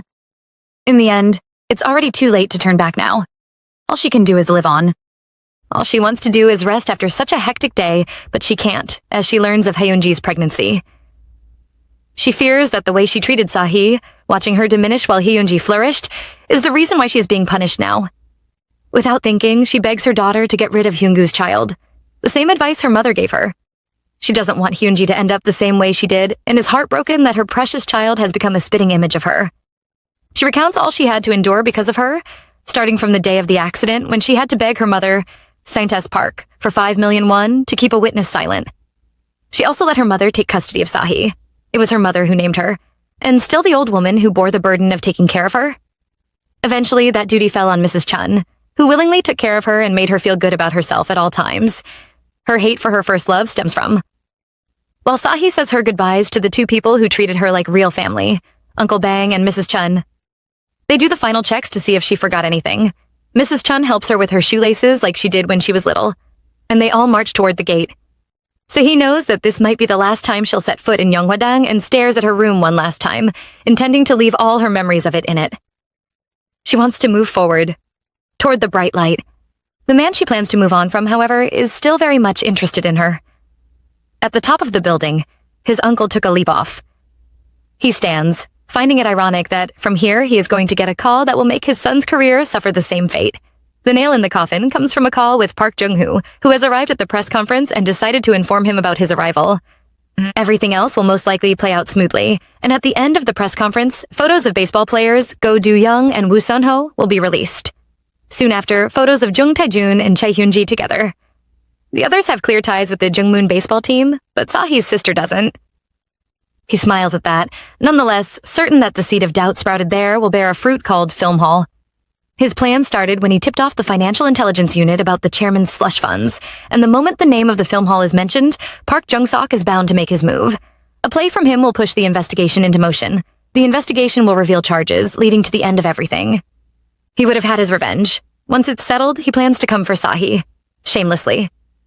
He can't promise her a life where she gets to run freely, or a world far from the eyes of those who despise her, or a life that couldn't overrun the sacrifices of Hyunji or Park Jisoo. He still hopes she can accept him. He hopes to let her know that she is the most precious person in his life and that no one will ever be able to hurt her again. He prays that this time they get to live together, but will she accept this beautiful future he has in mind? She just got on a bus to Seoul and later arrived at her apartment. Turns out she didn't crash with Yoo Jung as planned. She does go to visit her that night, though, getting to the door when she is informed about the fall of her ex-boyfriend/ex-fling. Sahi knows nothing about what a tipsy Yoo Jung is talking about. But Yoo Jung claims she got drinks to celebrate her. She encourages her to go online and see what's up for herself, but decides to brief her a little on what to expect. She starts by telling her of the article that came out accusing Youngmoon Dragons baseball players of gambling with embezzled money from Youngmoon Construction. What followed the news was a bunch of leaked photos to prove it, of which her ex-fling's cousin was in a lot of them. There are some hidden identities, though, and the public is pissed because they believe Taejun has a hand in the matter and is covering up people of interest to him. They suspect this because Jungmoon Construction and the Jungmoon baseball team are owned by the same company, his. As soon as she is done sharing her piece, she hurries to go get a shower, allowing Sahi to do some research of her own. She suspects Tayon is involved in the hostile takedown of her foes, and she's right. There are credits to him in the article. The man she left thinking she was a burden to keeps popping up in her life. That hurts her somehow. The fall of one domino leads to the fall of so many more, and soon the incompetence of Taejun is all over the internet. It's what Tayon is focused on, one morning on his way to handle business. And Secretary Kim, who's in the driver's seat, has to ask if he is okay. He is asking because Tayon looks tired, yet even with his eyes fixed on the stacks of files and documents by his side, he refuses to accept it. He is focused on the bidding war, and to succeed, he needs to pull all-nighters after all-nighters. Secretary Kim advises him to get some rest, though, before he goes to testify against those he sold out. He is sure the Secretariat would adjust the schedule for him, but this stubborn man sees no reason to relax. They arrive at his father's house and he steps out, thinking about how he doesn't have much time left. Just before stepping in, he asks Secretary Kim to contact the media team to find out whether they have closed down the contract with the artist who was to paint the painting to be hung on the walls of Majesty 9. If they have, he wants it cancelled and a meeting with the Wandam Foundation arranged. He wants him to tell the foundation that they are looking for a good emerging artist, but this is just a ploy to help him see Sahi again. He doesn't care where the picture will be hung. He only wants an excuse to see her, and he tells Secretary Kim he'll go himself. He is busy making moves at the national level, while Sahi is trying to settle into life in Seoul. During the little free time she has, she calls home to hear from Mrs. Chun, and the older lady has a story to tell. Basically, the area was noisy, but it got noisier when the leak happened. The photo of Hyunji with the others lit a fire under her, and now it's not just loan sharks on her tail, but also the police. She tried to get Hyungu to help her pay off her debts, but he refused and even denied ownership of the child she carries, demanding a DNA test be done. Things are getting so heated that Mrs. Yoon threatened to end Hyunji and herself. It gets worse, though, with the St. Tess about to lose the Yonghwa Hall where they all stay. Mrs. Chun claims some people came over earlier talking about a forceful seizure, and St. Tess Park was called up for an investigation and hasn't returned yet. Mrs. Chun plans to open a small stall, which is a cool idea, but in the meantime, Sahi wants her to stay at a guest house. Before she goes, however, she instructs her to go to her former room and take the envelope Mrs. Yojin gave her. She couldn't bring herself to use it, but is sure it'll be good for her and Uncle Bang. When Mrs. Chun asks about the money, she begs her not to, advising her to use it with Uncle Bang and open up a soup restaurant if she feels like it. They had worked so hard serving others for so long. Now she believes it's time they were their own bosses. She is doing this with a warm heart, plus the money would be lost anyway if the Yonghwa Hall were taken abruptly. Her soul is at rest right now, but things surprisingly get better. She receives a message from the school abroad confirming her acceptance.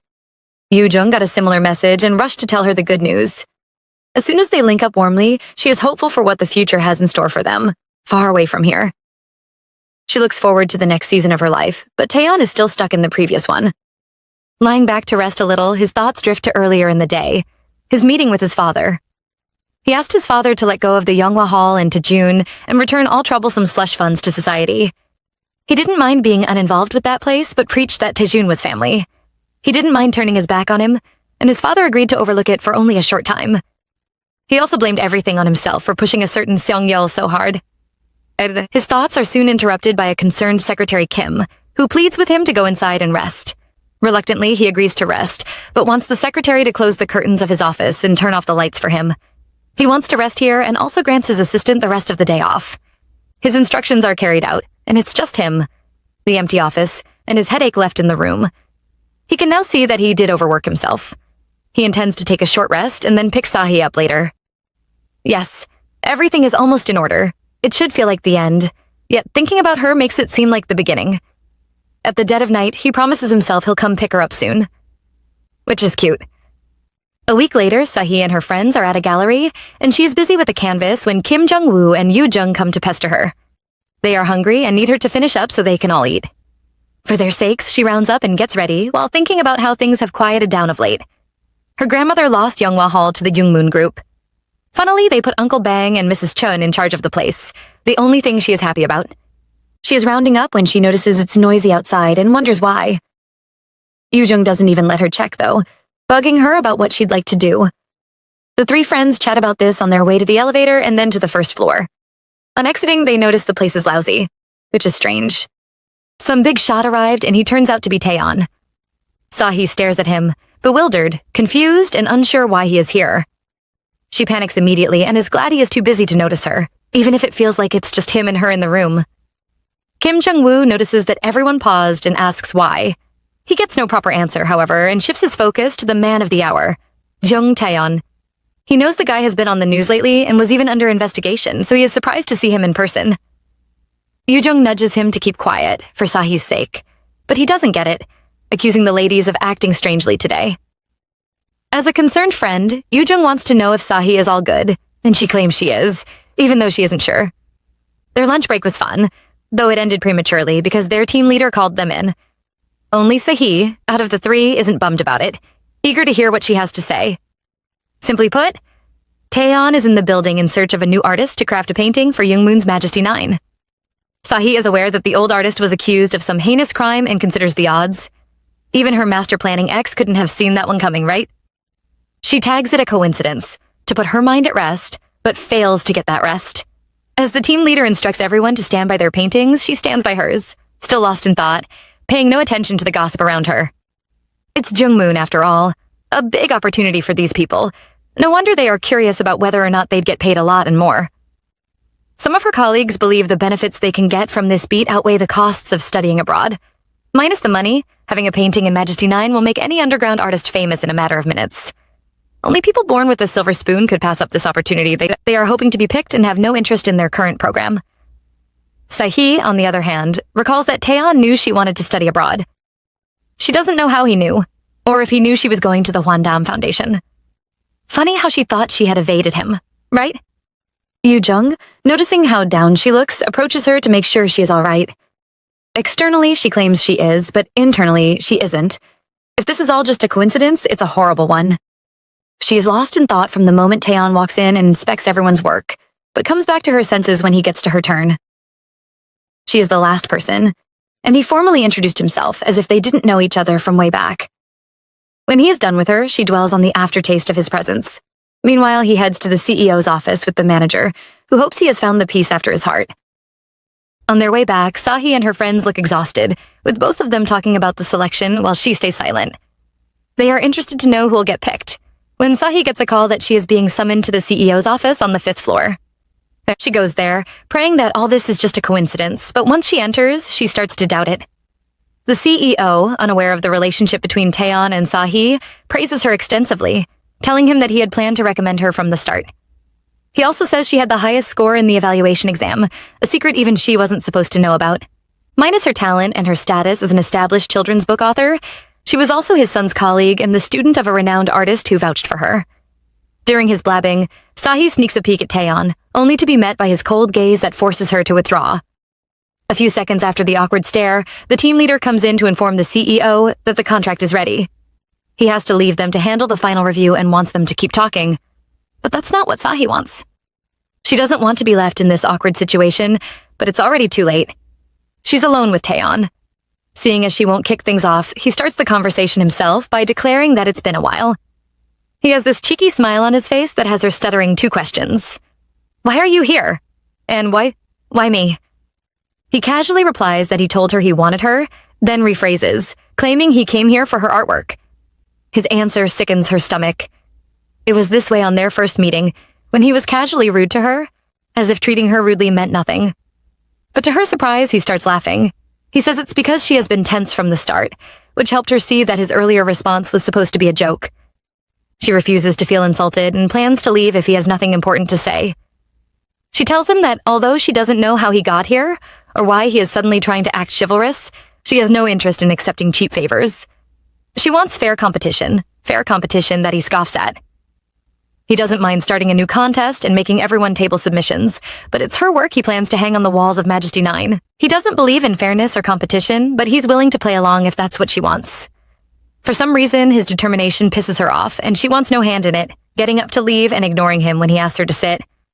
Luckily for him, the CEO walks in before things get out of hand. He asks her why she is standing, and she gets humble and sits down. Concerning the contract, he noticed a clause that he'd like their legal team to review, and plans to get word back to Tayon within the week. He is okay with that, because it means more chances to see Sahi. The poor girl, on the other hand, thinks she is better off worrying about him from afar. Even in her dreams, she didn't wish for a reunion like this, especially after how she left things and forced herself to break free from him. In the end, they have to leave together by chance, but she knows he'll never understand the feeling of being so close to someone yet feeling so distant. Sure, he doesn't know the feeling, but that doesn't stop him from holding her hand right now, not minding those in the elevator with them. He might be a man who enjoys the thrill, but she worked so hard to get here, which is why she is scared about getting caught and tries to get him to let go. He doesn't at first, wait until the elevator doors part before he leaves her be. Once more, she is left with the aftertaste of his actions, wondering why he is trying to be clingy now, when they parted so cleanly. It's hard to let go of him, so why did he have to appear right now? Her heart still has a space for him. Her heart wants him as his effect is a pull she can't control. Anyways, the CEO and Tayon say their goodbyes before he acts like this is his first meeting with Sahi, and he tells her he hopes he'll see her again. It's a hint that he wants another meet, but she plays along, dimly bidding him goodbye. In his car, watching her leave, his happy expression wears off. He recounts what the CEO said about Sahi attending the same university as his son. That annoys him. Now he is jealous that he not only has to worry about Kim Tayon being around her, but also some random kid too. He thinks he might have gone too far by saying he wants her, but soon realizes he is okay with aiming that high. He doesn't mind her glaring at him like she did today and at Yonghwa Hall if he'll feel her touch like he did just now. Yep, he won't stop chasing after her. Later that day, Sahi gets to have a chat with the CEO again. Once more, he praises her skill and claims that, although he supports her craft, her talent should be used for more than just kids' stories. All she wanted was a good opportunity in art, but she doesn't think she can accept Tayon's handout. Mr. CEO leaves her with the team leader song, who will show her the contract. The team leader is all bubbly about the amount Jungmoon set for her work, viewing it as a dream for rookie artists. Usually they only get a few million won, but Jungmoon served up 10 billion won. Left alone to review the contract, she remembers that Tayon said he wanted to buy her and is speechless at the absurd amount he set. To be pulled to his side because of this will only make her feel smaller. She tries calling him to cancel the contract and make things right, but he refuses to take her calls, prompting her to decide to meet him in person and cancel the contract. She has to do this so she can stand wholly as herself again. A few days later, Sahi buckles up and gets ready to confront Tayon on the day the media team called her up. She told him when they broke up that she didn't want to stand by his side as a cripple, yet he did this as if he didn't listen to what she said. She doesn't know what he takes her for, but her train of thought is interrupted by Park Yoon-mi, from the media team. It was she who scheduled them to meet, and she gleefully takes Sahi to her office to discuss the contract. She is willing to explain every detail and answer all her questions, but all Sahi asks for is a chance to see Tayon. He is their boss, and it's a rather absurd request, even for her. But they agree to see how they can make it happen, even though she insists that she needs to see him. She is about to give up when she notices Tayon by the glass behind her. He'll entertain her. There's a meeting they were supposed to attend together, but she plans to bypass that by quickly canceling the contract, which is why she refuses to get her tea. She is mad at Tayon, however, for ignoring her calls and messages, only to come in time to take her to the meeting. For the time being, she chooses to play along, stepping into the office when he asks her to. Seconds later, she is trapped in a hug she didn't see coming. In a caring tone, he brings up the many times she called and asks about her feeding, seeing as she has lost a lot of weight in his eyes. Fighting the urge to get comfortable, she breaks free from the hug, refusing to sit down and talk with him when he asks her to. All she wants is for the completely unreasonable contract to be cancelled. Pretending he doesn't know why she is stressed, he asks her what part of the contract she'd like him to strike out. She is bothered about the 10 billion won he is offering to pay, but he corrects her, stating that he initially planned to spend 63 billion won for the painting. Instead, he is spending 40 billion won, 10 for her painting and 30 for Hwandam. That's a lot of money saved. So she tones down, although she's curious to know why he is bringing her into the mix. There is nothing between them and nothing that should warrant this. To play with her feelings a little, he asks what price she wants for the painting, specifically asking if 50 million won is okay with her. It's the exact amount of money he thinks she sold him for back at Yonghwa Hall, and she is moved to tears. Wasting no time, he hugs her again, and she has to ask why he is doing this after they broke up. Warmly, he asks her to think carefully. He never agreed to the breakup, so the way he sees it, they never broke up. She sees something different, though.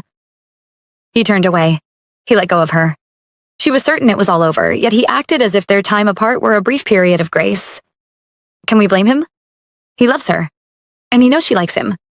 He explains that he didn't let her walk away that day because of his mother. He had other things in mind and went after all that hurt her, from Yonghwa Hall to her sister and more. He didn't do it to stand his grandfather in the back. He didn't care that Yonghwa Hall was used to launder money or that Yoonji was fooling around with his cousin. All he cared about was Sahi and how she felt. He claims he did all he did as payback for her, but she saw no need for it. Her life was already ruined. He didn't have to put his on the line, too. For a minute, the media was against him. Rumors spread that he was at the center of everything and that he'd collapse. Throughout that time of media unrest, she worries about him, yet she didn't know he was doing it all for her. With pain in her voice, she reminds him that she didn't leave him because of those who hurt her, but because she didn't feel confident enough to stand by him as his partner. She stepped down because she felt unworthy, yet he keeps pushing. Fine. Since she's playing hard to get, he wants to know if she'll be okay with him marrying another woman. The question makes her heart drop, but she fights through the pain and agrees that she is okay with him settling down with someone else. It's a union she can picture, but he's curious to know if it's much easier to imagine than imagining herself with him. She agrees that it is. She can see him not only getting married to someone else, but also having a happy life with that someone else. For that, he praises her grit, letting her open up more about not wanting him to take risks for her or to give her any handouts. She declares that the breakup still stands, but goes quiet when he tells her that the child she spoke about won't look like him, but like her. He adds that the kid will be resilient like her, helping her understand that he pictures her as his future wife. No matter how hard she has tried to push him away, he refuses to back down, so all she can do at the moment is be grateful to him for all he has done for her. He is glad she thanked him and notices how tired she looks, so he offers to take her home. As expected, she argues against it, worried that if someone sees them together, they'll take him as a crazy guy who bought his lover's painting for an extremely high amount of money. He is glad she voiced out the real reason for her refusal, but it still doesn't stop him from taking her. It's next to no time. They are in his car, and she is curious to know where he is taking her. She suspects he is creepy enough to know where she lives, but he assures her that he doesn't. That's why he is taking her to his place. A few minutes later, she realizes they are at her house, and she is stunned. He said he didn't know where she lived. Now she wants to know how he knew her address. He refuses to tell her and promises to send her contract to the Hwandam Foundation tomorrow. He instructs her to sign it and return it. She refuses, however, informing him that she'll tell them she can't do it. She can't bring herself to sit in a position above hers. That's by his side. He refuses to let her throw the offer away, though, informing her that a majority of the art team chose her, so she should do it. If she doubts him, he wants her to ask them in the next meeting, and he'll pick her up and take her for it when it's time. Later in the day, Tayon arrives at Myeonhyunjae, still thinking about Sahi. He thinks about the look she had on her face when she interrogated him about how he found out her address. She looked like she thought he was going to eat her up, but it's okay. She'll find out how he got it with time. His happy thoughts, however, come to an end when he notices his mother's car parked at the entrance. He didn't expect her to be here, but it's only natural since his family gathers here every season for a meal. He escorts her in, like the gentleman he is, but she gets nosy and wants to know what he and his father have been discussing. He denies her that pleasure, nevertheless, and is surprised that she even knows that they've been working together. He thinks his parents must be getting closer, but all his mom wants to know is if the secret discussions have something to do with Sahi. It doesn't, but regarding the love of his life, he lets her know he plans to marry her, and when he does, she'll be his daughter-in-law and part of their family. Mrs. Yojin can't believe he just wants to do whatever he pleases. She tries to convince him that he should meet up with her candidates at least once every season, but he sees no reason to do so, since his mother would be too busy to see Sahi when he marries her. She is unappreciative of his tone, tossing her handbag at him and reminding him that she is still his mother. And just then, his father steps in and she looks to him for help. She hopes he'll back her up, but he doesn't, ignoring her and heading in without them. The man has always been like this, never on her side, never interested. Tayon was always there for her on times like that. Even now, he helps her pick up her bag, complaining that although she keeps stressing about him growing up, she won't let him make a choice like this. She's mad because her husband and son are conspiring behind her back concerning Sahi, and they partially are. But he reminds her that he told her earlier. He has no intention of backing down. She doesn't know who he took this resilience from and demands to know what she did to Sahi that has made him so hostile towards her. It's simple. She was cruel, and she went too far. He isn't used to seeing her that way and stretches his hand out for her while begging her not to be rude again. She takes his hand, meaning she might meet him halfway on this one, and that's fine with him. At home, Sahi is still taking in everything. Her memories from before the breakup, plus the moments they shared together today. It's just too much. Her heart can't take anymore. The following day, she gets the contract and is instructed to sign it and return it before 4 in the afternoon, when Youngmoon officials will come to pick it up. She considers signing it because he told her that a majority of the art team chose her, and she notices that he got her address from the contract. She is sad, not because of the contract, no. Right now she is down because all she did yesterday was spout nonsense. She can see that it wasn't he who misunderstood things, but her, and that hurts. She'd like to be on her own right now, but Juan pulls up to see her. He came to discuss with his father about getting a space for his exhibition and decided to stop by to say hi. He knows she got selected by Youngmoon, and as soon as they sit down, he asks if she is all right. From what he heard from Yoojung, she and Tayon are over, but it's starting to look like they aren't, which is why she apologizes for involving Hwandam in whatever is going on between them. He urges her not to feel sorry, but notes that from the look of things, he came here for her and asks if she is sure things are really over between them. Last night, she ignored his calls and spent the whole night trying not to think about him, yet she can't bring herself to say they have broken up. She lies to him that she is okay, because she was okay until yesterday.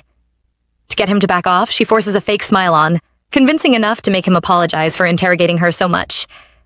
She's fine with it, though, and when he asks what she plans to do about the contract, she reluctantly responds that she'll agree to it. Juhwan believes she wants to do it because she is worried about what the foundation would think if she refuses, but she explains that she is doing it because it was a unanimous decision from his art team. From the troubled look on his face, it's obvious he doesn't want her to accept the contract, but he coats his feelings by telling her not to do it if she isn't cool with it. His concern seems to have a hint of jealousy, as he volunteers to speak to his father on this matter, should she want to refuse. His father is probably the CEO, and he is sure the foundation can be run without the humongous cash Tayon is offering them for the painting. During his heartfelt speech, he makes it known that he doesn't want her to take the money because it'll entangle her with Tayon, and he claims to be worried about her, as a friend. He is confused that, although they have known each other for 10 years, he slacked off and she got to know a man like that. Just then, he calls her, and for some reason, she answers. Juhwan is surprised that he still calls her, only to make things worse by inviting her to lunch. Juhwan can see what's about to happen and waltzes into the call, making Tayon feel suspicious. Noticing that he might have struck a nerve, he refuses to back down and invites Sahi to have lunch with him. Now she is stuck in the middle of 2 lunch offers, one from her friend and the other from her lover, who is threatening to come upstairs if she doesn't come downstairs to meet him. Wisely, she picks Tayon's offer. Juhwan can't do anything out of the ordinary, but the other guy definitely would. She instructs Juhwan to leave whenever he is comfortable and advises him to get a meal with Yoo-jung, who is just nearby, promising to buy him a drink or treat him to a meal later. Baffled, he asks her if she is willing to leave things like this. But why wouldn't she, when he is keeping his true feelings about her in the dark? He watches her draw a line between her and him again, and complains internally about her treasuring Tayon more than she treasures him. It's crazy how he expects a woman he has not confessed to make big steps for him. Anyways, this time, like other times, he watches her leave, convinced she is in love with the man downstairs. Hurriedly, she meets him downstairs and tries to get into the car before anyone sees them. Her plan fails, sadly, because he locked the door, like a child, just so he could open it for her, himself. He takes his time, urging her to save her anger for the ride to the restaurant. From how much time he is wasting, she can see that he doesn't care who sees them. If anything, he wants to be seen, especially by Juhwan, with whom he is in a silent contest. Before driving off, he has a good look at his rival from downstairs and smiles triumphantly. To him, Sahi is already taken. She is in a place far from his reach, and it's best he give up. Will he? We'll see. In the car, during the drive, Sahi thinks about how she is supposed to repeat that she doesn't want to play this game with him, but instead she sits quietly, finally speaking up when he asks if she'd like to go to a hotel with him. She uses this opportunity to demand to be dropped off, but he reaches for her hand and sneakily asks where she wants to stop. From reaching out, holding her hand and making her blush, but she requests to be unhanded. He refuses to let go nonetheless, and ends up driving her to a hotel when he said he wanted to grab lunch with her. She thinks he is planning on getting intimate and came all the way here for that reason. No matter how much she loves him, she demands more respect than this. She has a lot of questions to ask him, but instead of spitting them out, she reluctantly follows him into an elevator, and at their destination, she meets a restaurant. Immediately, she starts to feel bad for assuming something else was going to happen, wasting so much time thinking that the elevator doors were almost closed on them. Tayon notices and asks Sahi to step out before the doors close, but stops her as she is about to do so. The next thing he does is put the elevator on hold, permitting her to move if anyone is about to come in. He then pulls close to her and asks her how far she was hoping they'd go. What she feared would happen ends up happening, as her inability to hide her thoughts leads to intimacy. It all starts with him returning the anklet, followed by a deep in-room experience that she tries to downplay as them just messing around. She tries to tell herself that their intimacy has no feelings attached to it, but that's debatable. During intimacy, he opens up about how he worked day and night to get her. Meanwhile, she was running around with Juhwan, whom he is truly jealous of. At the end of it all, not much time has passed, and he convinces her to have lunch, which is why they came here, isn't it? He ordered a lot, and she can't let it go to waste. But before she takes a bite, she gazes outside and notices the hotel's garden. She guesses an event is underway, but he corrects her, saying it's a proposal. He is curious about whether she likes that kind of thing, but she doesn't give him a clear answer. She does gobble up the food, however, and they both dress up and get ready to leave. One more time, he tries to get her to stay back. He'll come get her in the evening, but she refuses. She has to return the contract before 4 o'clock in the evening. He is stunned that she finally agreed to accept it, after treating it like a hassle. Just then, he notices the anklet is gone. So focused on its absence, he doesn't hear when she says she plans to use it for her study abroad funds. Maybe he'll talk about the anklet later. Now, he simply takes her back and admonishes her to think of what she'll eat tomorrow. Curiously, she asks him if he is coming tomorrow too. Indeed he is. He sees every second with her right now as precious, especially because he won't get to see her when she flies abroad. Pointing out the obvious happens to make her sad, prompting him to brush against her hair and ask her not to go if she isn't fully happy about it. Enjoying this story so far? Comment, BS below for part 6. Until next time, ciao!